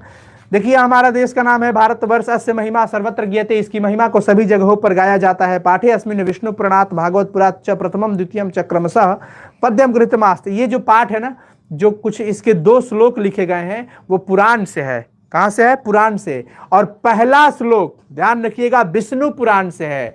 पहला श्लोक बिल्कुल पढ़ते चलो, महामैराथन है। जब तक ये पूरा संस्कृत खत्म नहीं करेंगे ना, अब आपको मेहनत करना होगा। आप पीछे मत हटो मेरे साथ ही, आपको ये 10th क्लास का एग्जाम है और आपके लिए हम खड़े हैं इधर, टेंशन नहीं लेना है। तो पूछेगा क्वेश्चन कि भारत महिमा पाठ का प्रथम श्लोक कहां से लिया गया है? तो विष्णु पुराण से, और दूसरा भागवत पुराण से। पहला श्लोक क्या है कि गायंती देवाः किल गीतकानि धन्यास्तु ते भारत भूमि भागे स्वर्गापवर्गा स्पद मार्ग भूते भवंती भूया पुरुषा सुरत्वात्। इसका मतलब कि देव गायंती देवाः, देवः देवौ देवाः बालकः बालकौ बालकाः, मतलब कि देवता गण गीत गाते हुए कहते हैं कि धन्यास्तु, धन्य है वे लोग, ते धन्यास्तु ते सहतौ ते, तो ते का मतलब वे लोग, धन्य है वे लोग जो भारत भूमि भागे, जो भारत की मिट्टी पर जन्म लिए हैं। स्वर्गापवर्गा स्पद मार्ग भूते, स्वर्ग और मोक्ष की प्राप्ति के लिए इससे बेहतर कुछ नहीं हो सकता। ध्यान रखिए, बात समझ में आ रहा है ना? क्या है कि देवता गण गीत। अब संस्कृत का श्लोक का अर्थ नहीं पूछेगा आपसे, अर्थ में से क्वेश्चन पूछेगा कि गीत कौन गाता है? तो देवतागण। स्वर्ग और मोक्ष की प्राप्ति के लिए कौन सी धरती उत्तम है भैया? तो भारत। देवतागण गीत गाते हुए कहते हैं कि जो भारत की धरती पर जन्म लिए वे सभी धन्य है। स्वर्ग और मोक्ष की प्राप्ति करने का ये बड़ा ही अच्छा साधन है। अहो अमीशाम किमकारी शोभनम, गीत गाते हुए कहते हैं कि अहो इससे सुंदर क्या हो सकता। प्रसन्न ऐशाम स्वेदूत स्वयं हरि, इस मिट्टी से देखिए प्रभु श्री राम श्री कृष्ण, मर्यादा पुरुषोत्तम श्री राम जी और लीला पुरुषोत्तम श्री कृष्ण जी, ये सब भारत की धरती से ही जन्म लिए थे। एक समय था, एक युग था, इसलिए भारत भूमि हमारा प्रसिद्ध है, जहां पर स्वयं हरि भी इससे प्रसन्न रहते हैं और इस पे जो जन्म लेगा वो हरि की सेवा के लिए, हरि की सेवा के योग्य। आधुनिक में चलते, ये जो देखो पहला क्वेश्चन नहीं, श्लोक, पहला श्लोक भारत महिमा पाठ का पहला श्लोक कहां से लिया गया है? कहेंगे विष्णु पुराण से। दूसरा श्लोक कहां से लिया गया है? भागवत पुराण से। अब की बात करते हैं आधुनिकी में। इयम निर्मला वत्सला मातृभूमि प्रसिद्धम सता भारतम वर्षमेतत् विभिन्ना जना धर्म जाति प्रभेदे रिहकत्व भावम बहंतो वसंती। इयम निर्मला, इयम माने यह निर्मल है, वत्सला माने ममतामयी मातृभूमि है। ये जो मातृभूमि है हमारी, यह निर्मल है और ममतामयी है। माई तो हमेशा ममतामयी होली हो, ठीक है ना। प्रसिद्धम सदा भारतम वर्ष में तत्, ये हमारा भारत वर्ष जो है ना, हम सब भारतीय हैं, गाना सुने हो ना जी, हम सब की। देखो प्रसिद्धम सदा भारतम वर्ष में तत्, यह भारत वर्ष हमेशा फेमस रहा है, प्रसिद्ध है। अपने भाषा में समझने की कोशिश करो। विभिन्ना जना धर्म जाति प्रभेद है, यहां पर अनेक प्रकार के धर्म और जाति के लोग रहते हैं। जाति भी अलग अलग प्रकार की है और धर्म भी हमारा अलग अलग है, सबका अलग अलग धर्म और जाति के लोग यहाँ पे रहते हैं। फिर भी एकत्व भावम, एकत्व भावम, फिर भी एकता की भावना, बहंतो बसंती, हम लोगों में एकता की भावना बनी है। यानी कि हमारी मातृभूमि कैसी है? निर्मल है, ममतामयी है, हमेशा प्रसिद्ध है। यहाँ पर अनेक प्रकार के धर्म और जाति के लोग रहते हैं, फिर भी यहाँ पे हम में सब में एकता की भावना बनी रहती है। हिंदू मुस्लिम सिख ईसाई हम सभी है भाई भाई, हम सबका एक ही धर्म, हम सब भारतीय हैं। वी ऑल आर इंडियन, हम सब भारतीय हैं, सारे जहां से अच्छा। चलिए अगला श्लोक कहता है विशाला अस्मदिया धरा भारतीया। यह जो हमारी विशाल अस्मदिया, हमारी जो भारत भूमि की धरा है ना, बड़ी विशाल है। अब देखो मानचित्र उठाओगे ना, तो मानचित्र में हमारा भारत का मानचित्र बड़ा सुंदर लगता है। बाकी सब तो लगता है कि अब श्रीलंका और लंका जो है, फिर चाइना से लगता है कि फूटा अंडा की तरफ बह गया है। ऐसा मानचित्र उठा के देखना, भारत का मानचित्र। वैसे सबको अपना अपना देश पसंद आता होगा, तो हम लोग को अपना देश बहुत ज्यादा पसंद आता है। वैसे भी आप देखना पूरे मैप में भारत का जो मैप बना है ना, बड़ी ही शानदार, अच्छा लगता है। तो हमारी भारत की धरा 1-2 बीघा में थोड़े भारत, ठीक है ना। पूरा जो भारत है ना, विशाल धरा है हमारी भारत भूमि की। सदा सेविता सागरे रम्य रूपा वन्य पर्वतय निर्झरे भव्यभूति वहंती भीरेशा शुभा चापगा भी। यह जो है हमारी भारत भूमि की धरा बड़ी विशाल है, सदा सेविता, सदा सेवित है, सुरक्षित है। चारों ओर सिक्योरिटी गार्ड लागल बा हमारे भारत भूमि में। वन, पर्वत, झील, तालाब, अच्छी अच्छी नदियां सब इनकी सेवा में लगे हुए हैं।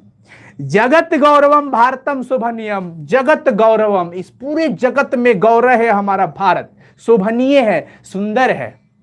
केशवराज जी, थैंक यू सो मच। सदा अस्माभिभृत तथा पूजनीयम, ये हमेशा हम लोगों के लिए पूजने के योग्य है। भवेत देशभक्ति ही, भवेत होनी चाहिए देशभक्ति, समेसाम जनानाम, सभी लोगों में, समेसाम जनानाम यानी कि सभी लोगों में देशभक्ति की भावना होनी चाहिए। कैसी?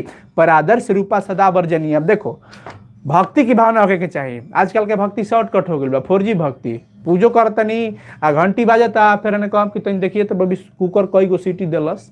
आजकल की भक्ति है। मंदिर जा रहे हैं, चप्पल इस एंगल पे खोलेंगे ना कि मंदिरों में जाएंगे तो चप्पलवा दिखाई देगी, कोई उठाएगा नहीं ना, इस तरह का।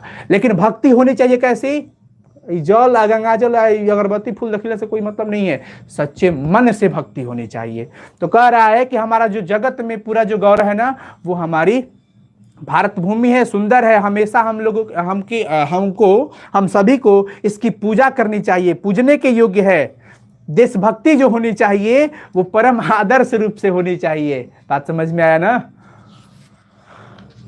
भक्तियों कई टाइप का हो गया है। चलो, तो ये भी हम उम्मीद करते हैं आपको समझ में आ गया कि के गीत कहानी गायंती, गीत कौन गाता है बताओ सब। जितने लोग 10th वाले हैं चैट सेक्शन में, गीत कौन गा रहा है? देवता लोग। कौन प्रसन्न है इस भूमि से? स्वयं हरि प्रसन्न है। हमारी निर्मला मातृभूमि कैसी है? ममतामयी है। हमारी भारत की धरा कैसी है? विशाल है। हमें किसकी पूजा करनी चाहिए? भारतवर्ष की। देवता लोग क्या गाते हैं? गीत गाते हैं। विशाल धरा किसकी है? भारत भूमि की। जगत में गौरव कौन है? भारतवर्ष। सभी लोगों में क्या होनी चाहिए? देशभक्ति। हमारी भारत की धरा विशाल है और इसकी सेवा में नदी, तालाब, पर्वत, झील सब लगे हुए हैं। धर्म और जाति अलग अलग है, फिर भी हमारे यहाँ क्या कैसी भावना है? एकता की भावना बनी हुई है। सभी लोगों में देशभक्ति कैसी होनी चाहिए? परम आदर्श रूप से होनी चाहिए। बात समझ में आया? अब चलिए भारतीय संस्कार लेसन 6 पे हम लोग जा रहे हैं। देखिए कितना मस्त भारत के संस्कार के बारे में हम बात करते हैं साथियों। सुनना आप सब बहुत ही इंटरेस्टिंग रहेगा, मजा रहेगा। भारतीय जीवन में प्राचीन कालतः संस्कार महत्वम धारयन्। भारतीय जीवन में मैं आपको एक बात बताऊं तो देखिए, संस्कार जो शब्द है ना, वो संस्कृत शब्द का अर्थ हो जाता है संस्कार। सम धन क्री धन कत, तो संस्कार का मतलब संस्कृत शब्द का अर्थ ही हो जाता है संस्कार। और ये प्राचीन समय से ही इसका महत्व है हमारे भारतीय जीवन में। प्राचीन संस्कृति विज्ञानम संस्कारेभ्यो जायते, प्राचीन संस्कृति का ज्ञान, पहचान, भारतीय संस्कृति का जो पहचान होता है वो संस्कार से होता है। किससे होता है? संस्कार से। यहाँ ऋषियों की कल्पना है कि जीवन के सर्वेषु मुख्यावसरेषु वेदमंत्राणाम पाठ वरिष्ठानाम आशीर्वाद होम परिवार सदस्यानाम सम्मेलन च भवेत्। यहाँ ऋषियों का ये कल्पना है कि कुछ मुख्य अवसर पर वेद मंत्रों का पाठ किया जाए, वरिष्ठान किया जाए, आशीर्वाद ये सब होगा तो पूरे परिवार के लोग हम सबके यहाँ इकट्ठा होंगे। ओखबे करिए नो, बबुआ के मुंडन बा तो फुआ, चाचा, चाची, भैया, भाभी सबके भाई बोला लिहल जाइए, इकट्ठा कर लिहल जाइए। शादी बा तो शादी में सभी कोई आ जाए, है ना। अब तो बर्थडे भी मन रहे तो लगभग सभी रिश्तेदार आ जाते हैं जो आसपास होते हैं।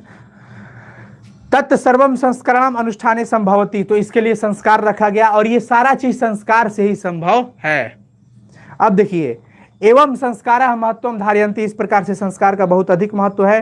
किंच संस्कारस्य मौलिक अर्थ परिमार्जन रूप गुणाधान रूपश्च न विस्मरते। संस्कार का मौलिक अर्थ क्या है? अच्छाइयों को ग्रहण करो और बुराइयों का त्याग करो, यही सबसे अच्छा संस्कार है। ठीक है ना। परिमार्जन रूप गुणाधान रूपश्च, गुण को आधान, गुण को क्या करना है? ग्रहण करना है। और हमारे अंदर से जो बुराइयां है, दोष है, हमें उसका त्याग कर देना चाहिए साथियों। अतः संस्कार मानवस्य क्रमशः परिमार्जने दोषापनयने गुणाधाने परिमार्जने दोषा। संस्कार का अर्थ है परिमार्जने दोषा, मतलब दोष को त्याग करो। दोष को क्या करो? त्याग करो। और गुण को क्या करो? अपना लो। यही हमारा संस्कार होना चाहिए। और देखिए, कितना भी कुछ कर लीजिए, संस्कार बहुत मायने रखता है। भले किताब का ज्ञान ना हो, चलने का, बात करने का, रहन सहन, हमारा संस्कार अच्छा होगा तो हमारे संस्कार से हमारे परिवार का क्या होता है, पहचान होता है। ठीक है ना। उल्टा पुल्टा सड़क पर जैसे तैसे हई कुल उठा उठा के चलिएगा, कह के मारा लॉफर है, देखो फलानवा के बेटा है, कैसा हो गई, ऐसे लोग बोलेंगे। इसलिए संस्कार में तनिक भी दोष नहीं आना चाहिए।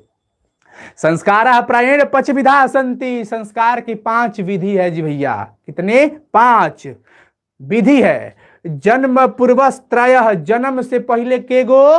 3 गो। ध्यान रखिएगा, जन्म से पूर्व 3 संस्कार। शैशव अवस्था में 6। सर जी थोड़ा 12th वालों का भी ध्यान दीजिए प्लीज, कमेंट भी देखिए। कुमारी संजू, क्या 12th वालों का तो आज साइंस वालों का पेपर हो गया, और बाकी का ये हमसे जितना होगा वो करेंगे। 50 मार्क्स वाला वीडियोस कल अपलोड हो जाएगा। 50 मार्क्स का अगर आपका हिंदी है तो उसका कल हम दे देंगे। हाँ, जन्म से पूर्व कितने हैं साथियों? 10th वालों आप लोग पढ़ाई पे फोकस करो, चैट सेक्शन में लिखो। जन्म से पहले 3, और शैशव का मतलब कि बाल्यावस्था में, बाल काल में 6 हो जाता है। शैक्षणिक 5, शिक्षा में कितने? 5। गृहस्थ संस्कार विवाह रूप 1, और जब गृहस्थ जीवन हुई नु, ब्याह हुई तो 1 गो, मतलब 3 गो हो गया। जन्म से पहले, शैशव में 6, शिक्षा में 5, ब्याह में 1, और मुए के बेरी 1, तो टोटल मिला के 6 3 9 5 14 1 15 1 16। अतः संस्कारा षोडशा सन्ति। इस प्रकार से टोटल संस्कार कितने हो गए भैया? 16। तो पूछेगा संस्कारा कति सन्ति, संस्कार कितने प्रकार के होते हैं? तो 16 कह देंगे। जन्म से पहले 3 गो, बाल अवस्था में 6 गो, शिक्षा संस्कार 5 गो, एगो गृहस्थ जीवन होता है भैया। सदी को दिहल परिवार में अब तू ढल जीवा, तो वो ब्याह संस्कार यानी गृहस्थ जीवन विवाह होता है। और मरण प्रांत, मर गिला के बाद चैली में झोंक दिहल जाई 1। तो 6 3 9 5 14 1 15 1 16। अब चलिए, एवं षोडशा संस्कारा भवन्ति, इस प्रकार से कुल संस्कार कितने हो गए? 16। जन्म पूर्व संस्कार गर्भाधानम, जन्म से पहले गर्भाधान होता है, फिर पुंसवन होता है, फिर प्रसन्न हो जाती है गर्भवती। सीमंतो नयनम चेति त्रयो भवन्ति, गर्भ की रक्षा की जाती है। गर्भस्थ संस्कार रोपणम, गर्भ में ही संस्कार रोपित किया जाता है। गर्भवत्याश्च प्रसन्नता, गर्भवती को प्रसन्न रखा जाता है, प्रसन्न होती भी है। शैशव में 6 संस्कार, जात कर्म, नामकरण, लड़का के जब जन्म हुई तो पहले साफ सफाई हुई न हो, नामकरण के पहले हमने क्या संस्कार होता रहे। अब तो अगर सीरियल में के नाम देखा तो लो फलाना, छोटी बहू में क्या कुल पता ना कौन कौन है, सब ये सब जितना भी सीरियल देख रहा है ना, सब उसी पे नाम रख देता है। फिल्म में कोई देख लिया एक्टर सेक्टर का नाम, वो सब नाम रख दिया। जबकि एक इसका नियम होता है, पंडित जी के पास जाइए, मुहूर्त निकलवाइए, कब इसका जन्म हुआ उसके अनुसार नामकरण का, राशि का नाम, नामकरण, पुकार का नाम, कौन अक्षर पहला होगा इसके लिए। अब का अब तो सब 4G 5G में चलता नहीं है हमने के। निष्क्रमणम, घर से लेकर के पिताजी बाहर निकलते हैं, वो बच्चा को, एक घर होता है, सौरी घर बोलते हैं उस घर को, जिसमें बच्चा रहता है, जिनमें माँ रहती है, अपने बच्चे को साथ रखती है। पिताजी लेकर के निकलते हैं बच्चे को बाहर, आंगन में निकल करके सब देवताओं से आग्रह करते हैं कि हे प्रभु, मेरे शिष्य को, जो भी बच्चा है, मान लीजिए पिताजी भी जो है ना वो गुरु, चाहे मेरे पुत्र कहिए ना जी, पुत्र हो या पुत्री, मेरे पुत्र को, पुत्री को लंबी उम्र दो। ये कोई ना कहे कि हे भगवान हमारा लड़कवा के चोर बना दिया, डाकू बना दिया, ऐसा थोड़ी कोई कहेगा। सब अपनी अपनी मनोकामनाएं पुत्र के लिए मांगते हैं। निष्क्रमणम, अन्नप्राशनम, पहला बार भोजन करावल जी चांदी के बर्तन से, जीभिया पे ओम लिखल जाला शुभ शहद से। अब कहाँ लिखल जाता, अब यही घड़ी कटोरी, चांदी की कटोरी में खीर बना के मुँह में चम्मच से ठेका दे रहा है लोग। चूड़ा कर्म, कर्ण वेदस्येति, सब जनेऊ वनेऊ, चूड़ा कर्म, कर्ण वेद सब हुआ करता था। तो शैशव में हम 6 संस्कार हो गया आपका, ठीक है। शिक्षा संस्कारेषु अक्षरारंभ, शिक्षा का जो संस्कार होता है ना वो अक्षर से आरंभ होता है। पहले ही क्लास में लड़का गया, चाहे आंगनबाड़ी में सबसे पहले गया, आप जाकर के वहां पढ़ाओ कि ओम का नियम क्या है, आप लेंस, उत्तल लेंस की परिभाषा लिखे। अब बताओ सीखेगा। पहले तो हमें क्या करना चाहिए, अक्षरारंभ, अक्षर आरंभ होता है। उपनयनम, उपनयन का मतलब गुरुजी, गुरुजी आएंगे, शिष्य को लेकर के जाते हैं, शिष्य गुरु के घर जाता था, अब तो देखा ऑनलाइन बनी जाए, लड़का अपना घर है, गुरुजी अपना घर है। वेदारंभ, विद्या आरंभ होता है, वेद की आरंभ हो जाती है। केशांत, केशवा अंत कर दिया जा रहा है। समावर्तन, लास्ट में समावर्तन संस्कार हो जाता है, पढ़ाई लिखाई हो जाता है। अक्षरारंभे, अक्षर लेखनम अंक लेखनम च शिशु प्रारंभते, अक्षर आरंभ एक ऐसा संस्कार होता है जहां पर बच्चों को अक्षर लिखना सिखाया जाता है, अंक लिखना सिखाया जाता है। उपनयन संस्कार का अर्थ होता है कि गुरुणा शिष्य से स्वगृह नयनम भवती। उपनयन का मतलब कि गुरु जी शिष्य को स्वगृह, अपने घर में, नयनम भवती, लेके जाते हैं। तत्र शिष्य शिक्षा नियमान पालनम अध्ययनम करोति, वहां शिष्य जो है शिक्षा के नियमों का पालन करते हुए पढ़ता है। तो चलो एक बार पूछ लेते हैं फटाफट से, बताओ तो टोटल संस्कार कितने होते हैं, जल्दी से लिखो। एसएसटी में प्रॉब्लम है, कोई प्रॉब्लम नहीं होगा, हम प्रैक्टिस करवाएंगे, देखते रहिए, सुनते रहिए हमें। टोटल संस्कार कितने हैं चैट सेक्शन में लिखिए फटाफट से। 16, very good, excellent. Anshu, Beauty Kanhaiya, Khushboo Kumari और Royal Kesari Ajeeva online, Mithilesh, cute army K पिक, क्या बात है, बहुत ही बढ़िया। जन्म से पूर्व 3, शैशव में 6, शिक्षा में 5, गृहस्थ जीवन 1, मरणोपरांत 1। ध्यान रखिएगा, शिक्षा संस्कार अक्षरारंभ से शुरू होता है। उपनयन संस्कार का मतलब होता है गुरुजी शिष्य को अपने घर लेकर के चले गए, वहां शिष्य जो है शिक्षा के नियमों का पालन करते हुए, किसके नियमों का, शिक्षा के नियमों का पालन करते हुए पढ़ाई करता है। और उस नियम को ब्रह्मचर्य, उसमें ब्रह्मचर्य रहता है। पहले के शिष्य को ब्रह्मचारी कहा जाता था। गुरु के घर शिष्य जो है विद्या आरंभ करता है। और प्राचीन शिक्षा में वेद को जो शिक्षा होती है बड़ी ही उत्कृष्ट माना जाता था। केशांत संस्कार गुरु गृह एवं शिष्य से प्रथमम क्षौर कर्मम भवती, पहला बार गुरु जी के घरे बचवा के माथा वो छिला जाला हो, क्षौर कर्म हो जाता है। अत्र गोदानम मुख्यम क्रम, जब गौ उदान किया जाता है, गौ मतलब गाय, गौ भी दान दिया जाता है। अतः साहित्य ग्रंथेषु अस्य नामांतरम गोदान संस्कारो अपि लभ्यते, साहित्य में इसका गोदान संस्कार भी नाम मिलता है। चलो सुनते चलो, केवल समावर्तन संस्कार लइकवा पढ़ लेलस, यानी कि शिष्य जो है वो पढ़ाई हो गया उसका कंप्लीट। अब क्या होगा कि समावर्तन संस्कार होगा। समावर्तन संस्कार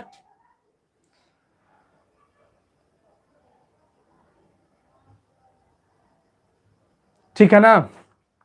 समावर्तन संस्कार में क्या होता है कि शिष्य जो है गुरु को शिष्य जो है वो गुरु से विदा लेता है। गुरु जी आशीर्वाद देते हैं और कुछ बातें कहते हैं कि बबुआ जाता रहा, ठीक बा, अब मतलब तू जैसे गृहस्थ जीवन में प्रवेश कर जाओगे।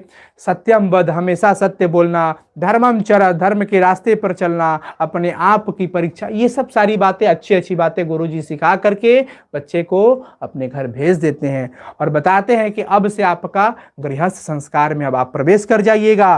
विवाह संस्कार पूर्वक में मनुष्य वस्तु गृहस्थ जीवन प्रविशति, विवाह संस्कार होते ही क्या हो जाता है, मनुष्य जो है गृहस्थ जीवनम प्रविशति, गृहस्थ जीवन में प्रवेश करता है। विवाह पवित्र संस्कार मतः, विवाह जो है पवित्र संस्कार माना जाता है। यहाँ अनेक प्रकार के विधि किए जाते हैं। मंडप निर्माण हुई, माड़ो बनी भाई, वधु गृह बर पक्ष से स्वागतम, बाराती आता है, बर बधो परस्परम निरीक्षणम, ठोंगा किसको मिला, प्लेट किसको मिला, ये सब देखा जाएगा। कन्यादान होता है, अग्नि की स्थापना की जाती है, पाड़ी ग्रहण किया जाता है, लाजा होम, लावा मेराया जाता है, भाई जो होता है ना लावा मेराता है, सारी सप्तपदी यानी कि 7 फेरे लिए जाते हैं, सिंदूर दानम, सिंदूरदान होगा, सारी प्रक्रियाएं होंगी। इस प्रकार से विवाह का संस्कार समाप्त हो जाता है। फिर गर्भाधान होगा, फिर जीवन चक्र इसी तरह से चलता रहता है। मरने के बाद अंतिम संस्कार कर दिया जाता है। वो भारतीय जीवन दर्शन में संस्कार का बहुत ही ज्यादा उपादान है। खत्म हुआ चैप्टर, समझ में आ गया होगा। चलिए चलते हैं नीति श्लोका पाठ में, बहुत ही इंपॉर्टेंट है बच्चों, आप लोग देखते रहो। नीति श्लोका यानी कि महाभारत से लिया गया। धृतराष्ट्र के मंत्री थे विदुर। विदुर कौन थे? धृतराष्ट्र के मंत्री थे। कहा गया है ये सारी बातें अच्छी बातें हैं, नीति की बात है, नीति श्लोका है, इससे हम सबको बहुत कुछ सीखना चाहिए। यस्य कृत्यम न विघ्नन्ति, यस्य कृत्यम न विघ्नन्ति शीतम उष्णम भयम रति, जिसके कार्य में बाधा नहीं डालते हैं। शीतम उष्ण, शीत का मतलब ठंडा।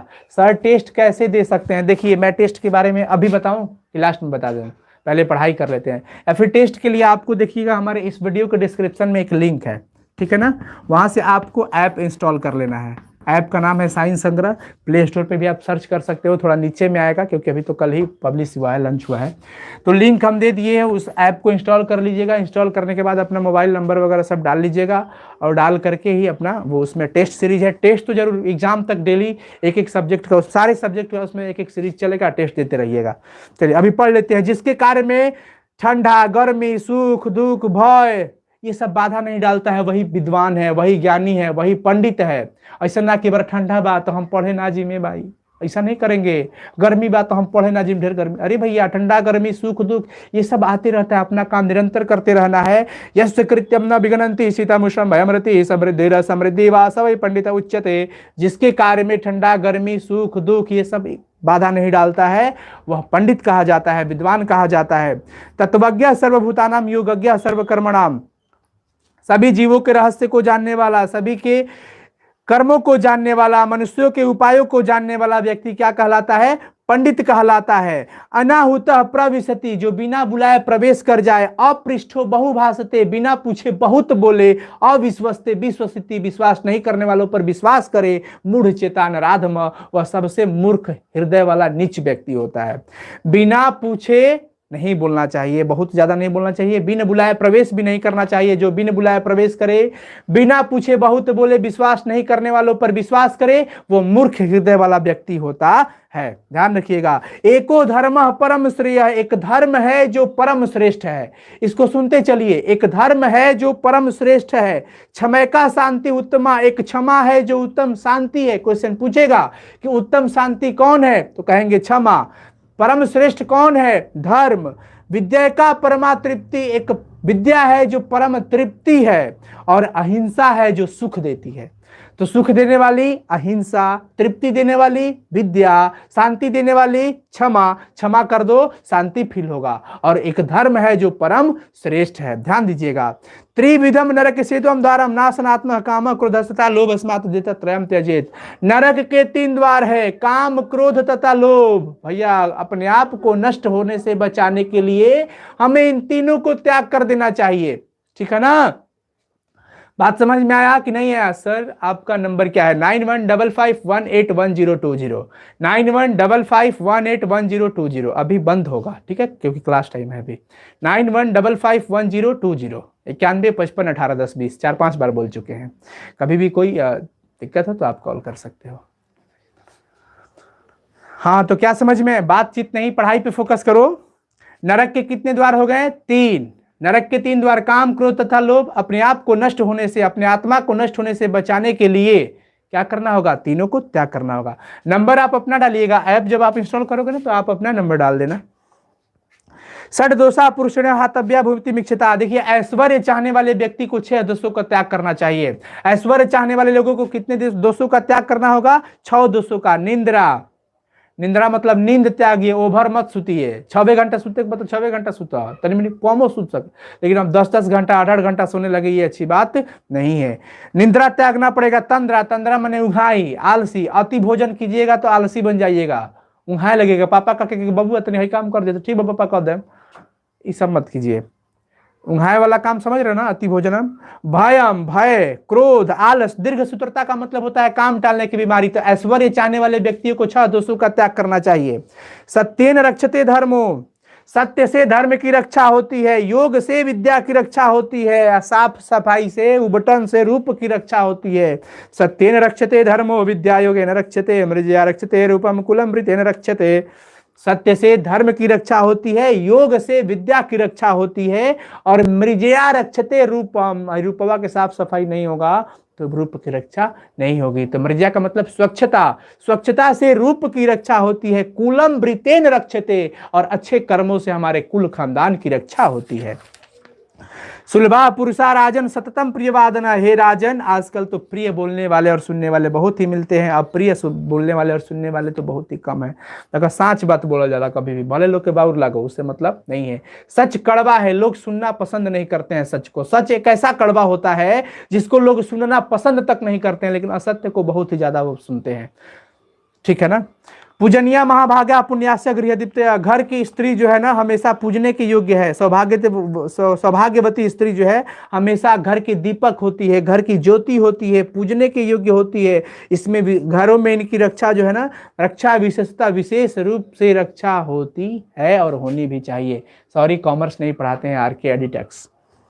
अकृति विनयो हंति, अकृति मतलब अपजस, विनय अपजस को मारता है। हंति अनर्थम पराक्रम, ध्यान रखिएगा, पराक्रम अनर्थ को मारता है।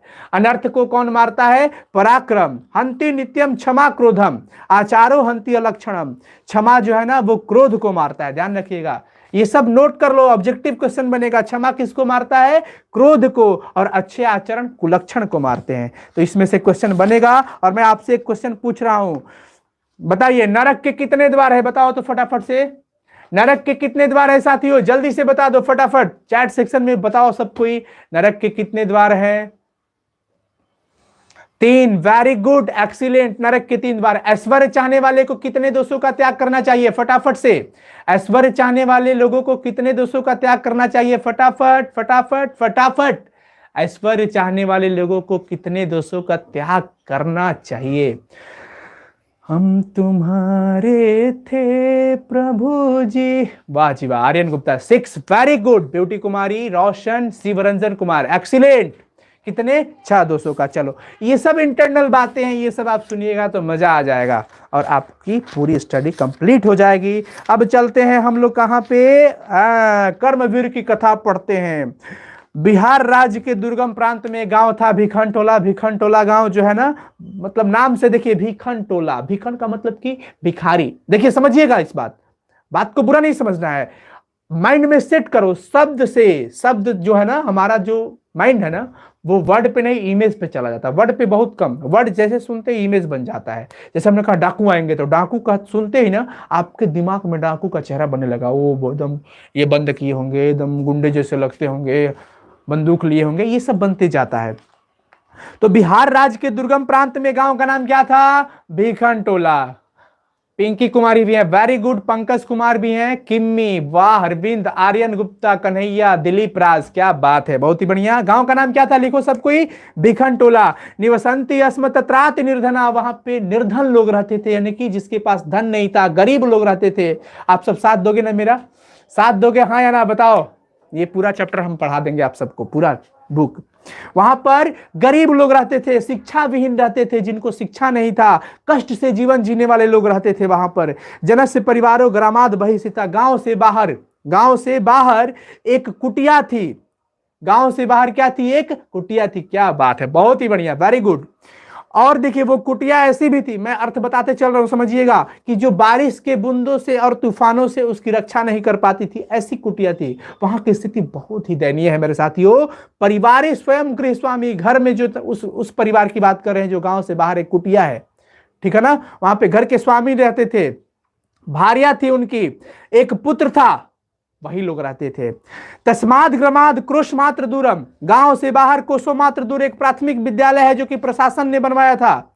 वहां पर एक नवीन दृष्टि संपन्न एक नए शिक्षक आए थे, सामाजिक लगते थे वो।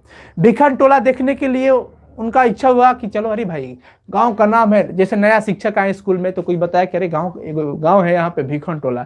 भिखन टोला, तो चलिए तो जरा देखा जाए कैसा गांव है। तो एक मन में उनकी लालसा हुई, वो भिखन टोला गांव देखने गए हैं। शिक्षक कौन सा गांव घूमने गए हैं? भिखन टोला। बता दो कौन सा गांव? भिखन टोला। फटाफट से देखिए, सुनते चलिए। अब देखिए वो देख रहे थे कि एक दलित वर्ग का बालक जो है ना वो खेल रहा था। क्या हो रहा था? खेल रहा था। और शिक्षक जो है उनकी भावना से अभिभूत हो गए हैं। शिक्षक जो क्या किए, बालक को अपने विद्यालय में लेकर के गए और उसे पढ़ाने लगे। बालक जो था, बालक उनके शिक्षा शैली से बहुत ही मतलब कि फैन हो गया था उनका। जैसे आप के भी बहुत ऐसे टीचर होंगे जो मतलब कि टीचर को जो पढ़ाने की शैली आपको अच्छी लगे, आपको समझ आना लगे, तो आप उसी टीचर को पसंद करोगे। ये आपकी मेंटेलिटी बन जाती है, अरे वाह कितना अच्छा सर पढ़ा रहे हैं, मतलब एक मेंटेलिटी हो जाती है। तो वो जो बालक था ना, वो शिक्षण शैली कृष्ट, सर जो पढ़ा रहे थे ना वो शिक्षक, उनकी पढ़ाई की शैली से वो बहुत ही ज्यादा आकर्षित हो गया था। लगातार मेहनत करते गए, रोज पढ़ाते गए। वो पढ़ाते पढ़ाते क्या हुआ कि शिक्षक से अध्यापन स्व अध्यासन च प्रथम प्राप्त, वो विद्यालय में, उच्च विद्यालय में प्रथम स्थान प्राप्त किया था। प्रथम स्थान प्राप्त किया था। प्रथम स्थान कौन? वो बच्चा उच्च विद्यालय में फर्स्ट डिवीजन आया था, ध्यान रखना। उसके बाद क्या हुआ कि वो स्वविद्यालय गुरु हाँ क्या लिखा है यहाँ पे, मिट गया है। छात्राणाम अध्ययनम तप, छात्र जो है ना अपने अध्ययन से तप किया। इसीलिए साथियों तपी बनो, अपने आप को तपा दो। जितना तपाओगे उतनी शानदार चमक आएगी आप में। क्या हुआ? पितृ के अर्थ का अभाव था, पिताजी के पास पैसा नहीं था हो, फिर भी क्या हुआ? छात्रवृत्ति मिलती थी। वो उसके पास इतना टैलेंटेड था वो कि वो उसको मतलब कि स्कॉलरशिप मिलने लगा, और स्कॉलरशिप के थ्रू वो क्या हुआ? महाविद्यालय में यानी कि कॉलेज में चला गया। हाई स्कूल से कहां चला गया? कॉलेज में। मैं समझा रहा हूं आपको, ठीक है ना। वहां पर क्या हुआ? पुस्तकालय में जाता था, पुस्तकालय में सारे विषय को सदा वही चेतसा पूरा अच्छा से पढ़ गया, याद कर गया। महाविद्यालय के पुस्तकागार में बहुत सारे विषयों का वो लगातार अध्ययन किया, आत्मसात सौ याद कर गया। वहां स्नातक परीक्षा हुई और स्नातक परीक्षा में भी पूरे विश्वविद्यालय में प्रथम स्थान आया। विश्वविद्यालय में प्रथम स्थान आया। समझ में आया ना? अब बता दो गांव का नाम क्या था? भिखनटोला। बिहार राज्य के दुर्गम प्रांत में गांव का नाम है भिखनटोला। और शिक्षक गए थे तो लड़का जो है महाविद्यालय में भी प्रवेश किया और वहां पर प्रथम स्थान प्राप्त किया। सर्वत्र राम परवेश राम, और उस दलित बालक का नाम था राम परवेश राम। राम परवेश राम, राम परवेश राम नाम था उस लड़का का। हीरो की एंट्री हो गई, नाम बाद में पता चला राम परवेश राम नाम था उसका।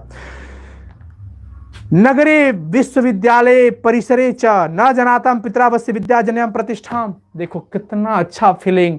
पिताजी के पास अर्थ का अभाव है, पिताजी के पास पैसा नहीं है, लेकिन लड़का लग्न था उसके अंदर, परिश्रमी था, वो मेहनत किया और अपना चारों तरफ एक ही नाम गुज रहे थे, राम परवेश राम के नाम। बताइए कितना गौरवशाली हुए, उनके पिताजी का सीना चौड़ा हो जाए। साथियों आप भी ऐसा ही एम बनाओ, आप ऐसा कर्म करो कि आपके माता पिता का नाम बहुत रोशन हो। इसलिए ये मत सोचो कि हम गरीब हैं, हमारे पास अर्थ का अभाव है। अरे अब तो सारा चीज है। ये सारी बातों का बहुत ही ध्यान रखे और पढ़ाई पे फोकस रखे, ठीक है ना। चलिए, ख्यातिम वर्धित कॉलेज का भी नाम बढ़ाया, माता पिता का भी नाम बढ़ाया। वर्ष के अंदर ही केंद्रीय लोक सेवा परीक्षा यूपीएससी की परीक्षा हुई। परीक्षा के बाद व्यापक विषयों का उन्होंने अध्ययन किया, उन्नत स्थान प्राप्त किया। साक्षात्कार हुआ, साक्षात्कार का मतलब हो जाता है, साक्षात्कार का मतलब इंटरव्यू हो जाता है। इंटरव्यू हुआ तो सब कोई उनसे इंटरव्यू लेने वाले समिति सदस्य बहुत ही खुश हुए। प्रीता भुवन, आज राम प्रवेश की प्रतिष्ठा जो है उसके केंद्र तक अपने प्रांत में, कॉलेज में, सब जगह ऊपर बटी हुई है। वहां पे चर्चा हो रही है राम प्रवेश राम। तो ये सारी चीजें हैं। कहा गया है कि उद्योगिनम पुरुष सिंहम उपैति लक्ष्मी, जो कर्मशील होता है ना उसके पास लक्ष्मी होती है। इसलिए कर्म करो, लक्ष्मी खुद आएगी। कर्म करना चाहिए, ठीक है ना। मेहनती बनिए, परिश्रमी बनिए, खूब मेहनत करो, अपने आप को तपाओ। जितना तपाओगे उतना शानदार बम बम हो जाओगे। तो ये भी चैप्टर हो गया। अब इसके स्टोरी जो सुन लोगे ना तो आपको कहीं भी दिक्कत नहीं होगा। स्वामी दयानंद जी के पास चले। मध्यकाले नाना कुत्सितरिता। देखिए मध्यकाल में बहुत सारी ऐसी कुसंगतियां हुई जो भारतीय समाज को दूषित कर दिया। जातिवाद को लेकर के, छुआछूत को लेकर के, धर्म को लेकर के, स्त्रियों के शिक्षा को लेकर के, विधवा को घर से बाहर कर देना, ये सारा चीज ना ये सब ऐसे वैसे होने लगा। जो मध्यकाल में हुआ था, हमारा पूरा समाज दूषित हो गया था। अनेक प्रकार के दलित लोग जो थे ना वो क्या करते थे, धर्मांतरण करने लगे। उस समय क्या हुआ था, 19वीं शतक के चिन्ह धर्मोद्वारिका, 19वीं सदी में फिर एक समाज उद्धारक का जन्म हुआ जिसका नाम था स्वामी दयानंद जी। स्वामी दयानंद जी का जन्म हुआ था गुजरात प्रदेश के टंकरा नामक गांव में 1824 ईस्वी में।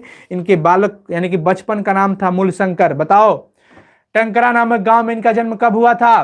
कब हुआ था? स्वामी दयानंद सरस्वती, देख रहे हो ना, स्वामी दयानंद सरस्वती जी, इनका जन्म गुजरात प्रदेश के टंकरा नामक गांव में, गुजरात प्रदेश के टंकरा नामक गांव में, वेरी गुड, 1824 में हुआ था। और इनके बचपन का नाम क्या था? बचपन का नाम था इनका मूलशंकर। सुनते चलो स्टोरी। संस्कृत शिक्षा से इन्होंने पढ़ाई किया। कर्मकांडी परिवार था, ये बहुत आगे बढ़े।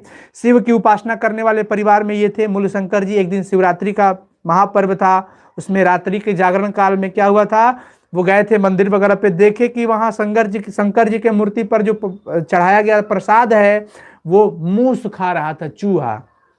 ये कौन देखा? मूलशंकर जी, रात्रि के जागरण काल में। मूलशंकर वहां से क्या किए कि अब देखे कि ओहो हई चूहा चढ़ गिल प्रसादिया खल्लस, इसका मतलब ये देव की प्रतिमा नहीं है, ये देवता की मूर्ति नहीं है साहब, ऐसा लग रहा है। रात्रि का जागरण छोड़ करके मूलशंकर जी घर चले गए। रात्रि का जागरण छोड़ करके मूलशंकर जी कहां चले गए? घर चले गए। ध्यान रखिएगा ये सारे चैप्टर। हाँ वेरी गुड, 1824 में, बहुत ही अच्छा। अब देखिए उसके बाद क्या हुआ कि वो बैरागी बन गए, घर त्याग दिए। घर त्याग करने के बाद चले गए मथुरा के बिरजानंद जी के पास। स्वामी दयानंद जी मथुरा के बिरजानंद जी के पास गए थे, जो एक आंख के अंधे थे। बिरजानंद जी एक आंख के अंधे थे, ध्यान रखिएगा। वहां गए तो वहां जाकर के वो आर्ष ग्रंथ का अध्ययन करने लगे। आर्ष ग्रंथ, कौन सा ग्रंथ? आर्ष ग्रंथ का अध्ययन करना शुरू कर दिए और बिरजानंद जी के उपदेश से वैदिक धर्म के प्रचार प्रसार में अपने आप को लगा दिए। कहे कि पूरा जीवन गुरु जी हम समर्पित कर देंगे धर्म के प्रचार प्रसार में, सत्य के प्रचार प्रसार में। अनेक पंडित लोग, अनेक ज्ञानी लोग इनके सामने थक गए और ये आगे चलने लगे और इनके साथ साथ सारे कोई चलने लगा। स्त्रियों के शिक्षा को लेकर के, विधवा विवाह को लेकर के, मूर्ति पूजा खंडन को लेकर के, छुआछूत को लेकर के, बाल विवाह को लेकर के ये बहुत ज्यादा प्रयास किए, समाज सुधारक का काम किए। तो वो समाज सुधारक थे। दयानंद सरस्वती क्या थे? समाज सुधारक। अपने सिद्धांतों से सत्यार्थ प्रकाश नामक पुस्तक ग्रंथ की इन्होंने रचना की। क्वेश्चन पूछता है कि सत्यार्थ प्रकाश नामक जो ग्रंथ है वो किसका लिखा हुआ है? तो क्या कहेंगे? स्वामी दयानंद जी की।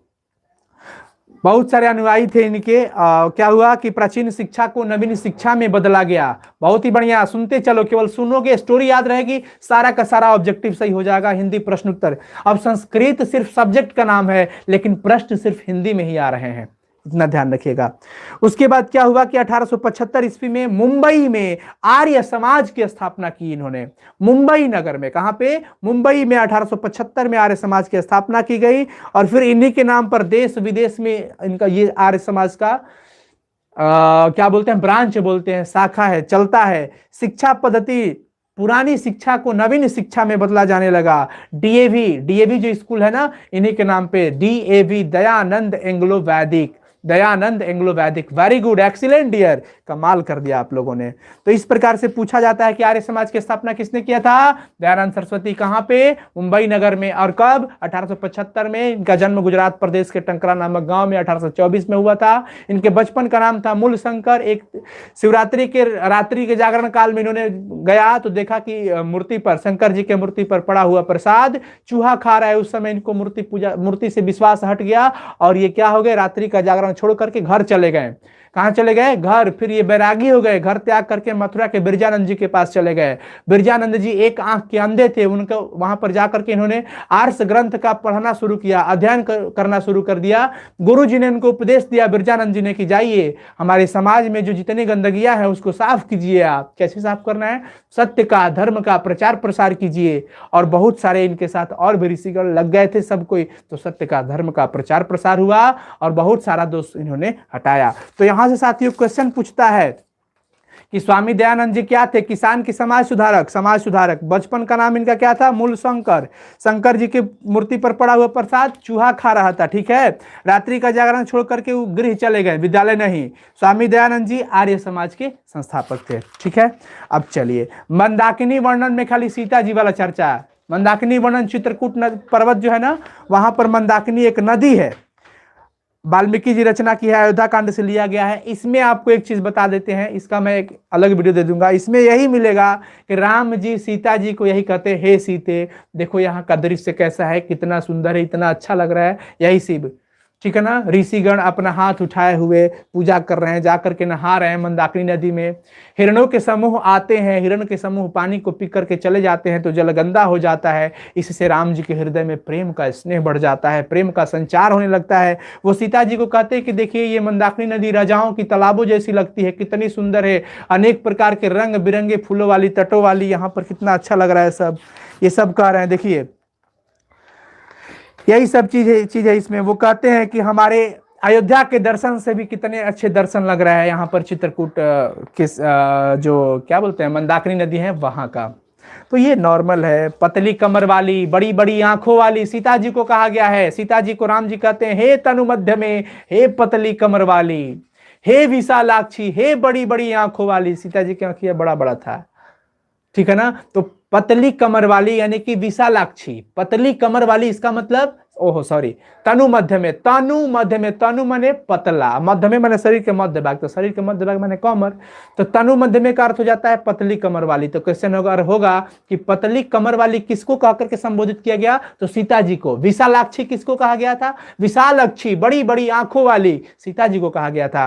राम जी सीता जी को लेकर के गए हैं, वहां पर दिखा रहे हैं कि हे सीते, हे पतली कमर वाली, हे बड़ी बड़ी आंखों वाली, देखो ये कितना सुंदर दृश्य लग रहा है, जहां पर इस मंदाकिनी में ऋषिगण स्नान कर रहे हैं, अपनी भुजाओं को ऊपर उठा करके सूर्य की उपासना कर रहे हैं। ऐसे पर्वत जो है लग रहा है कि नृत्य कर रहा है। हमारे अयोध्या के दर्शन से अच्छे दर्शन यहाँ चित्रकूट के लग रहे हैं। बात समझ में आ गया। तो ये भी चलो मतलब हो ही गया लगभग। व्याघ्र पथिक कथा कहता है कि बाघ और पथिक की कथा, एक पथिक था अयम नारायण पंडित के द्वारा लिखा गया। देखो व्याघ्र पथिक कथा जो था ना वो नारायण पंडित जी के द्वारा लिखा गया है और यह हितोपदेश से लिया गया है। जैसे अलस कथा की अगर हम बात करते हैं तो अलस कथा पुरुष परीक्षा से लिया गया था। कहां से लिया गया था, पुरुष परीक्षा से। और ये व्याघ्र पथिक कथा जो है हितोपदेश से लिया गया था। अलस कथा क्या थे, विद्यापति जी थे उसके लेखक, लेकिन इसके हैं नारायण पंडित। ध्यान रखिएगा, ये भी एक नीति ग्रंथ है, अच्छी बात बताई जाएगी। इसमें एक बूढ़ा बाघ था, बूढ़ा बाघ, स्नातक कुशहस्तः सरस तीरे ब्रूते, हाथ में कुश लिया है। क्या लिया है, कुश, कुशहस्त, हाथवा में कुश लेकर के चिल्ला रहा है, सरस तीरे ब्रूते, सरोवर के तट से बोल रहा है, ब्रूते बोल रहा है, भो भो पांथा, ओए ओए पथिक, चिल्ला रहा है, भो भो माने हे। हम लोग नहीं कहते हैं ए भाई, ऐसे बोलते हैं ना, तो वही है, भो भो पांथा, ए बटोहिया, बटोहिया मैंने राही, इदम सुवर्ण कंकणम गृहताम, हिले सोना के कंगन, इदम सुवर्ण कंकणम, इदम सुवर्ण कंकणम गृहताम, ये लो सोने का कंगन। बाघवा बड़ी तेज है, देखो बूढ़ा बाघ है, हाथवा में कुश लिया है, कह रहा है कि लो सोना के कंगन। एगो पथिक देख लिया राही, और पथिकवा एकदम बेवकूफ था, बुर्बक था, भकोल था, लोभा क्रिश्चियन, लोभ में पड़ गया। देखो लालची नहीं बनना चाहिए, लोभ नहीं करना चाहिए। लोभ में आया, लोभ में आ गया और आकर के सोच रहा है कि अरे ये तो भाग से बड़ा संभव होता है, भाग्य नेत संभव होती तो बड़ा भाग से मिलेगा सोना के कंगन। अब देखिए, अब वो क्या हुआ कि उसके मन में विसंगति आ गई। सोच रहा है कि अरे भगवा की अगर कहीं जाए तो हमारे के मारना न दी, कहा जाने कोई से विश्वास करी। तो कह रहा है कि तारा पर संदेह बा बघऊ, बहुत संदेह बा तारा पर। फिर बोल रहा है पति, प्रकाशम ब्रूते, कुत्र तव कंकणम, कहां बतार कंगन, कुत्र तव कंगणम का मतलब क्या है, कहां है तुम्हारा कंगन। ये बात कौन बोला, पथिक बोल रहा है। कौन बोल रहा है, साइंस का भी होगा, रिलैक्स। क्या बोल रहा है, कौन बोल रहा है, पथिक बोला कि कहां है तुम्हारा कंगन। तो बाघवा हस्तो प्रसार्य दर्शयती, तो बाघवा हथवा प्रसार करके क्या कर दिया, दिखा दिया। पांथो अवदत, पथिक बोला, कथम मरात्मके त्वयि विश्वास, तहनी के मारे वाला जीव पर कैसे विश्वास करी। व्याघ्र उवाच, बाघ ने बोला, श्रेणु रे पांथा, सुन रे बटोहिया, प्रागय यौवन दशा मायर तुमिम आसम, अनेके गोमनुसारम बधान में, हम बड़ी गाय के, अनेके जीव के, बड़ी लोग के हम वध कैले बनी, यही से हमारो पुत्र पत्नी सब मर गई बड़ी सब। ठीक है ना, सब मैंने हमारा बेटा बेटी मैं खत्म बड़े, हम वंशहीन है, वंशहीन आश्रम। देखो बुढ़वा जो है बखवा बड़ी दिमाग लगा रहा है। क्या कह रहा है, क्या कह रहा है, कह रहा है कि हम बड़ी लोगों का वध किए हैं ना, बड़ी जान मरले बनी, कुल खैले बनी जंगल में, ठीक है ना, तो हमारा भी पुत्र मैं सब खत्म हो गए, हम वंशहीन है। हम एगो पंडित जी के यहाँ गए, पंडित जी को दिखाए कि देखिए पंडित जी हम वंशहीन है, क्या करे कैसे। तो पंडित जी ने कहा कि तुम दान धर्म करो, अब तो बुढ़ाई ल, अब का करब जी के, दान कर, धर्म कर, दान करब, उहे सब तरह आगे आई। अब तो विश्वास करबा नु, पथिक विश्वास कर गया। कह रहा है बखवा, देखो दरिद्रान भर कौनते माँ प्रेक्ष शरीर धनम व्याधित से धम पथ्यम निरुद्ध से किमो से। कह रहा है कि रोगी को, सॉरी निरोगी को दवाई देने से क्या फायदा है जी, जिसके पास रोग नहीं है उसको दवा दे रहे हैं, बताओ। धनियों को धन देने से क्या फायदा, निरोगियों को दवा देने से क्या फायदा। जा, हम तो सोचने कि हम बुढ़ाई नहीं, हमारे तो पंडित जी कहले बड़े दान धर्म करे के, सोचने केहू के दे दी तारा नहीं खेले के तो जाना हटा। तो वो सोचा कि ओहो बखवा ठीक कह रहा है, जाना चाहिए।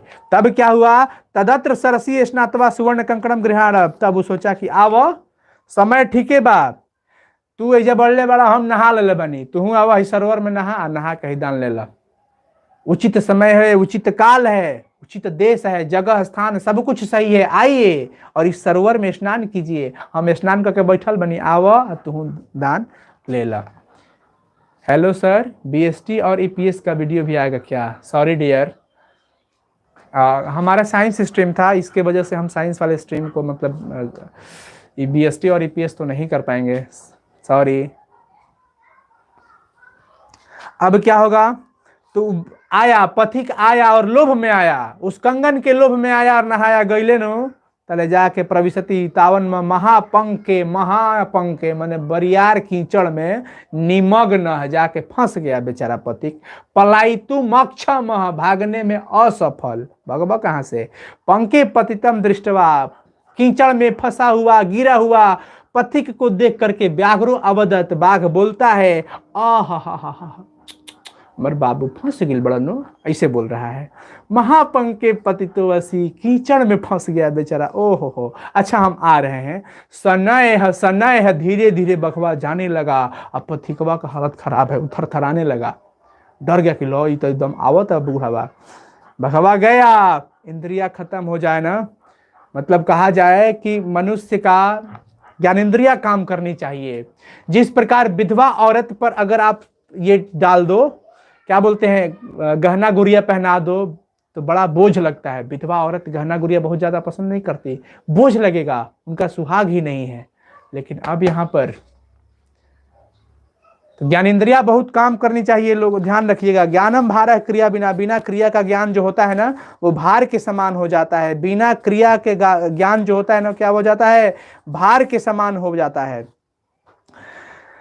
आइले बघवा आइल मारी उनका खा के चल दलस। तो ध्यान रखे के बाद लोभ ना करे के चाहिए। ये पाठ जो है व्याघ्रपतिक कथा हितोपदेश नामक ग्रंथ से लिया गया है, जिसके लेखक है नारायण पंडित जी। और ये बाकी सारा बात तो समझ में आइए गया होगा।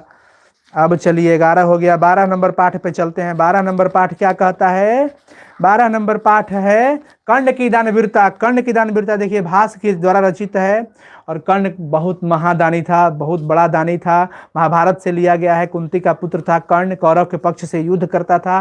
कर्ण के शरीर में कवच कुंडल था। जब तक वो कवच कुंडल उसके साथ रहेगा तब तक उसको दुनिया की कोई शक्ति उसे मार नहीं सकती है। मैं बताऊंगा टेस्ट के लिए, टेंशन मत लीजिएगा, ठीक है ना। जब तक कवच कुंडल कर्ण के शरीर में रहे दुनिया की कोई शक्ति नहीं मार सकती है। छल पूर्वक कर्ण का जो दानवीरता थी वो सब देखिएगा, उसको छल पूर्वक लिया गया कवच कुंडल को। कैसे?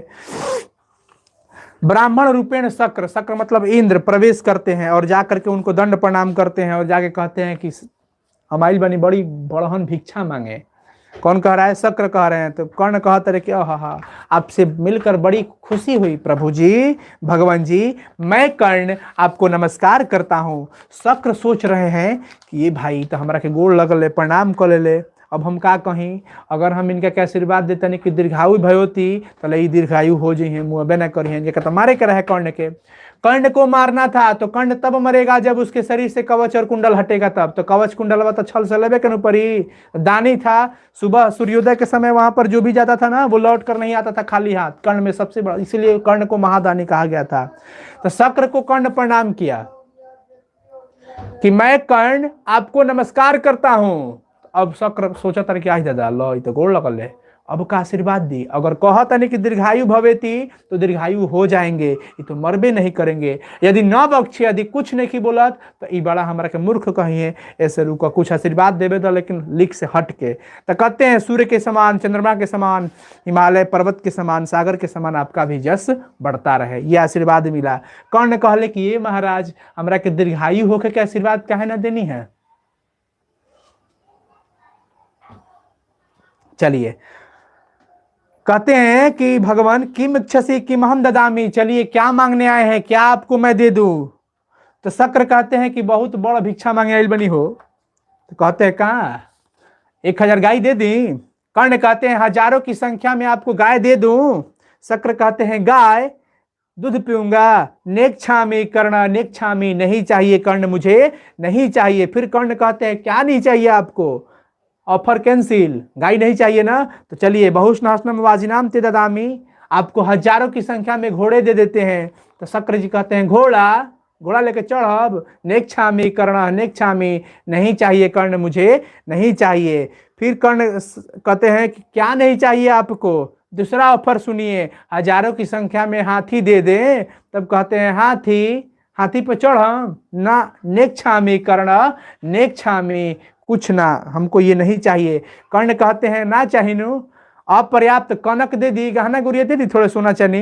तो कहते हैं ये क्या करेंगे, लेकर के घर जाएंगे। नेक्षामि कर्ण नेक्षामि, ऑफर कोनो एक्सेप्ट नहीं कर रहे हैं। काहे, कैसे कि कवच कुंडल जल ना भेटे तले हमारा ना हाँ नहीं कह के ना कहना है। शक्र जी सोच रहे हैं। कर्ण कहे कि ओहो पृथ्वी जीत के दे दी, पृथ्वी किम करिष्यामि, क्या करूंगा लेकर के, नेक्षामि कर्ण नेक्षामि, अग्नि यज्ञ के फल दे दी ना, नेक्षामि कर्ण नेक्षामि, सब लेके क्या करेंगे, तो अपन सिरवा काट के दे दी। अरे बाप रे, अविहा अविहा ना ना ना, अविहा अविहा कौन बोला, शक्र, अविहा अविहा कौन बोला, शक्र। ध्यान रखिएगा, इंद्र को शक्र को कवच कुंडल चाहिए, दुनिया की कोई शक्ति उसे दीजिए ना, चाहिए ना, हमारा चाहिए खाली वो है। तब कर्ण कहले कि अरे तो भर पेट दे तनी, सब ये नहीं बोल रहा है, सिरवा काट के दे दे ना ना, अविहा अविहा कौन बोला, शक्र ना ना ना ना महाराज। अच्छा जाए न भेतव्यम न भेतव्यम, डरिए मत। दूसरा सुनिए, ये जो हमारे अंग में देख रहे हैं ना, ये देव और असुर से रक्षा करने वाला हमारा कवच कुंडल है। अगर आपको इसी में प्रसन्नता है तो कहिए मैं आपको यही दे देता हूं। तो शक्र बड़ा खुश हो गया, ददातु ददातु, दो जल्दी दो। शक्र जी खुश हो गए कि जल्दी दीजिए। कर्ण मन ही मन सोच रहा है कि ओहो कवच कुंडलवा पे राजी हो गया, इससे इसका क्या काम है, लगता है यह कपटी बुद्धि कृष्ण का है। ये कृष्ण जी जो है ना वही उपाय लगाया होगा, इसमें संशय नहीं करना चाहिए। हम जैसे दानी इंसान को दे देना चाहिए, कर्ण सोचते हैं। फिर शल्य मना करते हैं। कर्ण अंग देश के राजा थे, कर्ण अंग देश के राजा थे। क्वेश्चन पूछा जाएगा कर्ण किस देश के राजा, तो अंग देश के। और शल्यराज उन्हें मना करते हैं कि महाराज मत दीजिए, न दाताव्यम मत दीजिए। तब कर्ण कहते हैं देखिए शल्यराज मना मत कीजिए मुझे, शिक्षा समय के साथ समाप्त हो जाती है, शिक्षा समय के साथ समाप्त हो जाती है। कितना भी मजबूत जड़ वाला वृक्ष हो एक न एक दिन गिर जाता है। ये सब आप सुन लो, समय के साथ क्या समाप्त हो जाता है, शिक्षा। समय के साथ क्या समाप्त हो जाता है, शिक्षा। और कितना भी मजबूत जड़ वाला वृक्ष हो एक न एक दिन वो गिर ही जाता है। लेकिन जल जो है बेकार जगहों पर जाकर सूख जाता है, जल बेकार जगहों पर जाकर सूख जाता है। लेकिन उत्तम च दत्तम तथैव तिष्ठन्ति, दान दिया हुआ व्यर्थ नहीं जाता है। देखिए इसलिए आपके घर में, हमारे घर में माता बहन दीदी लोग जो भी होते हैं लोग, ये दान देने में बहुत फॉरवर्ड रहते हैं। जितने भी लोग दरवाजे पे आएंगे ना, आटा चावल पैसा रुपये जो भी होता है दिया जाता है, दनवे आपन है जी। तो शक्र कहते हैं, बड़ा लेके भीतर मन गदगद है उसका। कर्ण बोले कि चलो ले जाओ, क्योंकि समय के साथ शिक्षा समाप्त हो जाता है। कितना भी मजबूत जड़ वाला वृक्ष हो एक न एक दिन समाप्त हो जाता है। और जल बेकार, कभी प्यासे को पानी, सुने ना जी, प्यासे को पानी पिलाया करो। तो जल बेकार जगहों पर जाकर के सूख जाएगा, इसलिए उसे अच्छे जगहों पर दीजिए। लेकिन दान कभी व्यर्थ नहीं जाता है, दान हमेशा सत्कर्म हो जाता है, व्यर्थ नहीं जाता है। और लेकर के दे देते हैं। शक्र बड़ी खुश हो गया, मन मन गदगद है। तो यहां से क्वेश्चन जो बनेगा कि कर्ण किस देश के राजा थे, अंग देश के राजा थे। वो सबसे पहले क्या देने की इच्छा रखे थे, हजारों की संख्या में गाय, फिर उसके बाद घोड़ा, फिर हाथी, यही सब देते गए। ब्राह्मण के रूप में कौन प्रवेश करता है, ब्राह्मण के रूप में कौन प्रवेश करता है, शक्र जी। कर्ण सबसे पहले क्या देने की इच्छा रखते हैं, गाय। समय के साथ क्या समाप्त हो जाता है, शिक्षा। कर्ण किस देश के राजा थे, अंग। क्या व्यर्थ नहीं जाता है, दान। ठीक है ना, ये क्लियर हो गया। अगला पाठ है 13 पाठ, विश्व शांति। विश्व शांति पाठ के बारे में हम समझते हैं कि हमारा जो देश है ना, पूरी तरह अशांति फैला हुआ है। इसमें अशांति का वातावरण है, सब जगह पर गोलीबारी हो रहा है, किसी के अंदर बर्दाश्त करने की क्षमता नहीं है। पहले झगड़ा होता था तो लाठी लाठी हो जाता था, तो लाठी होता था तो कान के पर फूटेगा, टूटेगा हाथ गोड़, तो 2-4 महीना हॉस्पिटल में रह करके फिर ठीक हो जाते थे। लेकिन अब तो ठाई दे गोलियां मार देता है, लोग जगह पर खतन जा हटा, 14 दिन के बाद पूरी उड़ी सब मिलने लगता है।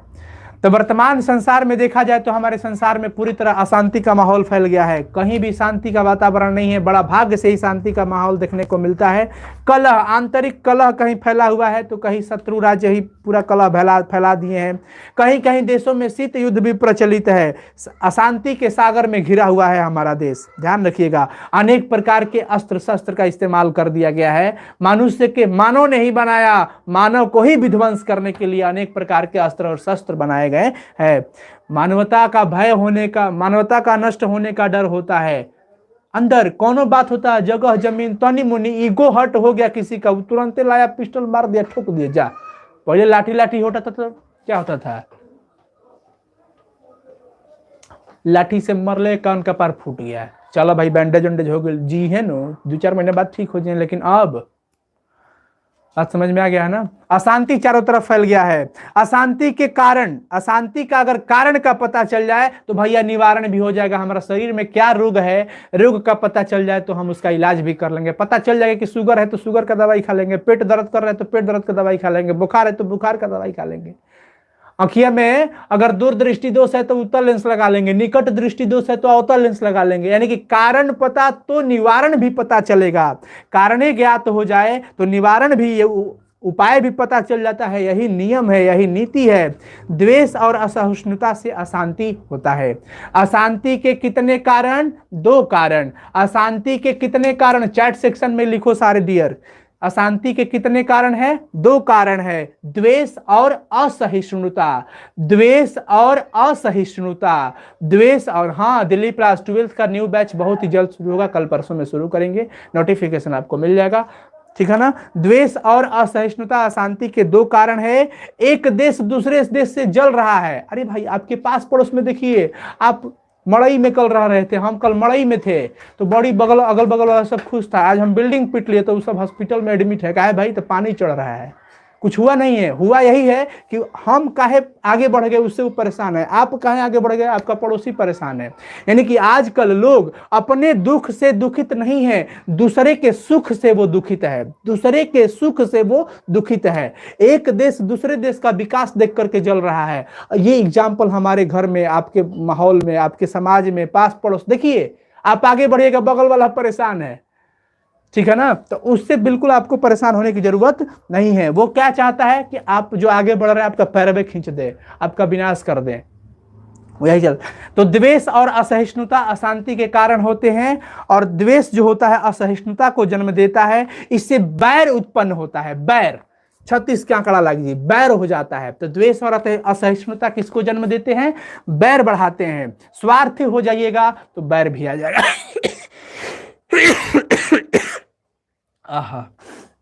स्वार्थ प्रेरितो जन अहम भावेन। स्वार्थ से व्यक्ति जो होता है ना, उसके अंदर अहंकार होता है। कभी स्वार्थी मत बनिए, स्वार्थ को त्याग कर दीजिए, परोपकारी बनिए, दूसरे का अच्छा सोचिएगा, आपका भी अच्छा हो जाएगा, ठीक है ना। परोपकार, स्वार्थोपदेश बलपूर्वक निवारण। ये किसको बलपूर्वक हटाना चाहिए? स्वार्थ को। किसको बलपूर्वक हटाना चाहिए? स्वार्थ को। ऑब्जेक्टिव, हाँ डियर सर, बिल्कुल। क्या है दिलीप कुमार जी? 50 नंबर वाला जो ऑब्जेक्टिव है ना, अरे वाह, हिंदी में 50, ऑब्जेक्टिव में 50 सही बना, वेरी गुड, लव यू, क्या बात है। मतलब आज तो मतलब करीब बहुत सारे कॉल और मैसेज आए थे, पूरे ऑल ओवर बिहार के बच्चों ने किया, जितने भी बच्चे पढ़े थे साइंस संग्रह से, मजा आ गया, कमाल हो गया। आप सबके सारे पेपर अच्छे गए, विश रिजल्ट बहुत अच्छा आएगा। और ये 10th वाले बच्चे, प्लीज आप सब शेयर करना साथियों, वीडियो को लाइक करना। क्या मैं बताया कि स्वार्थ को बलपूर्वक हटाना चाहिए। क्वेश्चन पूछेगा किसको बलपूर्वक हटाना चाहिए, क्या कहोगे? स्वार्थ को, ठीक है ना। परोपकार, अगर हम परोपकारी बनेंगे तो स्वार्थ अपने आप हट जाएगा। तो स्वार्थ कैसे हटता है? परोपकार से। यहाँ देश की चिंता करने के लिए बड़े बड़े विद्वान लोग हैं। संयुक्त राष्ट्र संघ की स्थापना की गई है ना, समय समय पर वो सब देखेंगे। भगवान बुद्ध कहे थे कि बैर से बैर का समन संभव नहीं है। बैर से बैर का समन क्या है? सर एक दिन इंग्लिश का भी महा मैराथन क्लास चला दीजिए प्लीज, क्लास 10th का। बिल्कुल बिल्कुल, अभी तो आज से आप लोग में लगे हैं और 10 दिन का ये बहुत ही घमासान मुकाबला होगा। और मैं पढ़ा लूँ, जरा सा पढ़ा लूँ, टेंशन मत लो, 5 मिनट और लगेगा, आपका हो जाएगा। तो ये कह रहे हैं, भगवान बुद्ध कह रहे हैं ना कि बैर से बैर का समन संभव नहीं है। ये क्वेश्चन पूछेगा कि बैर से बैर का क्या संभव नहीं है? समन, या बैर से बैर का समन है क्या, संभव कि असंभव, असंभव।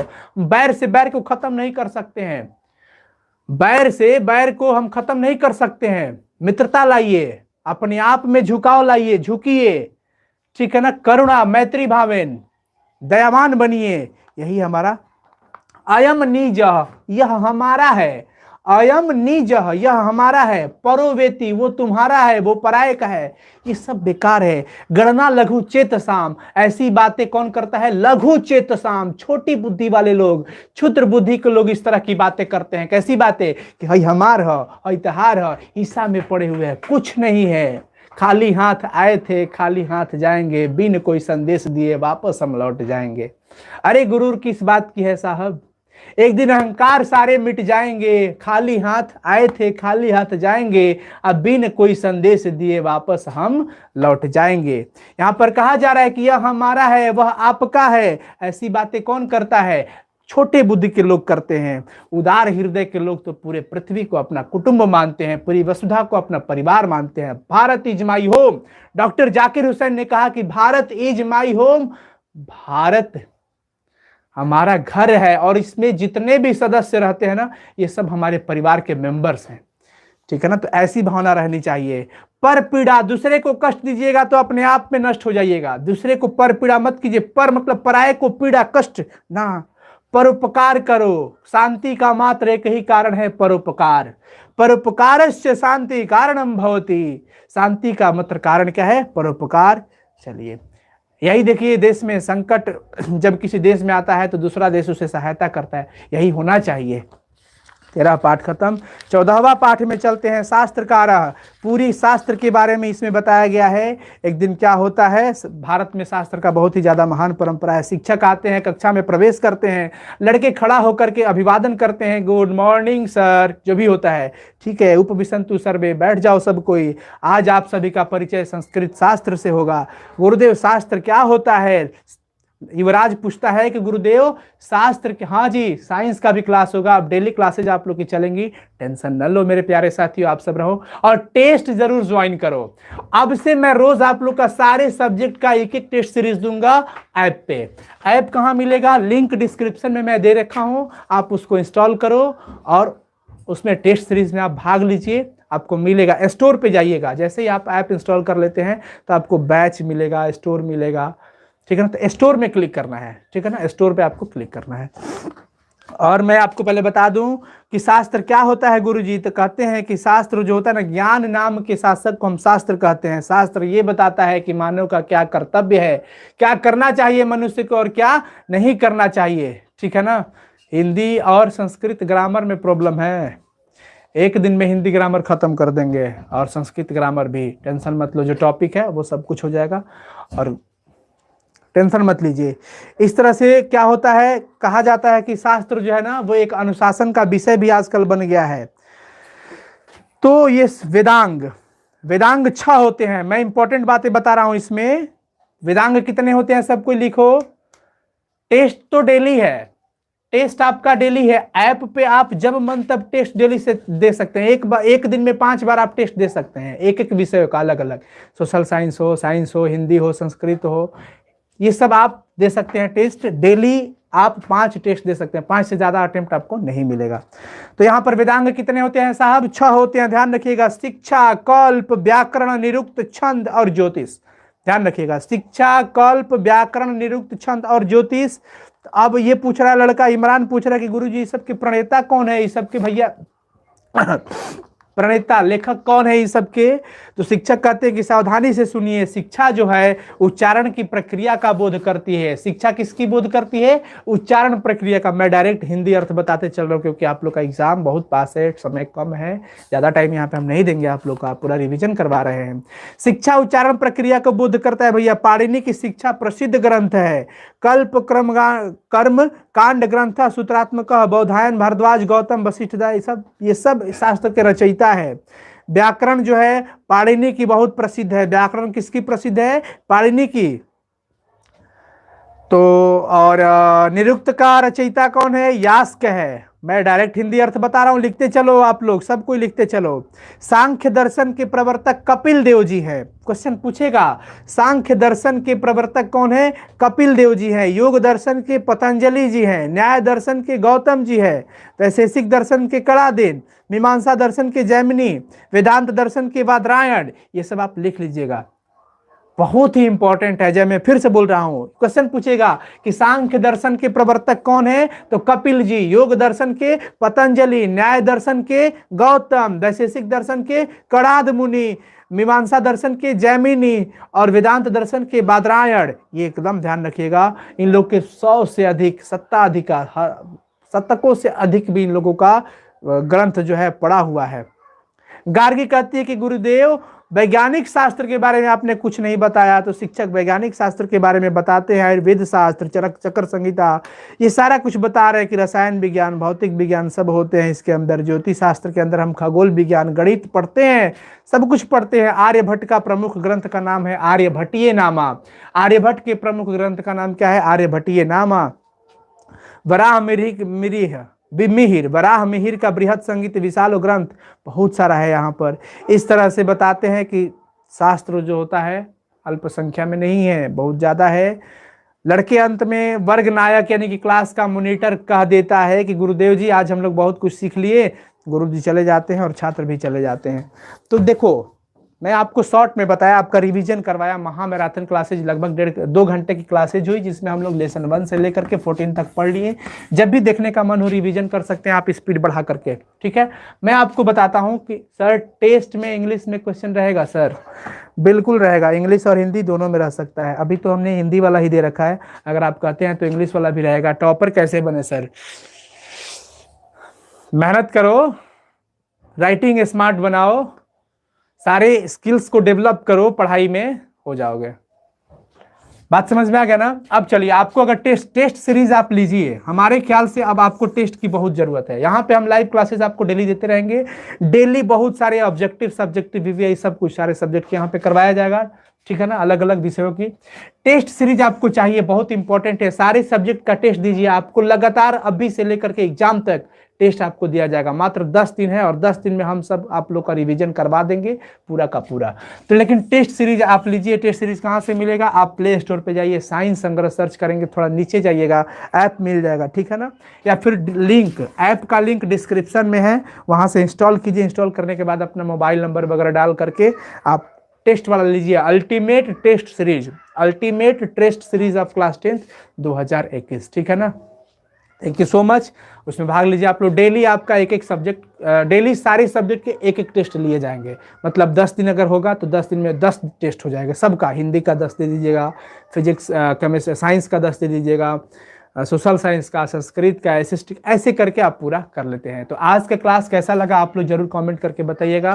क्लास 10th वाले बच्चे, हमने आप सबके लिए रिवीजन करवा दिया 1 से लेकर के 14 तक। नेक्स्ट क्लास क्या करेंगे हम लोग, आपको नोटिफिकेशन मिलता जाएगा।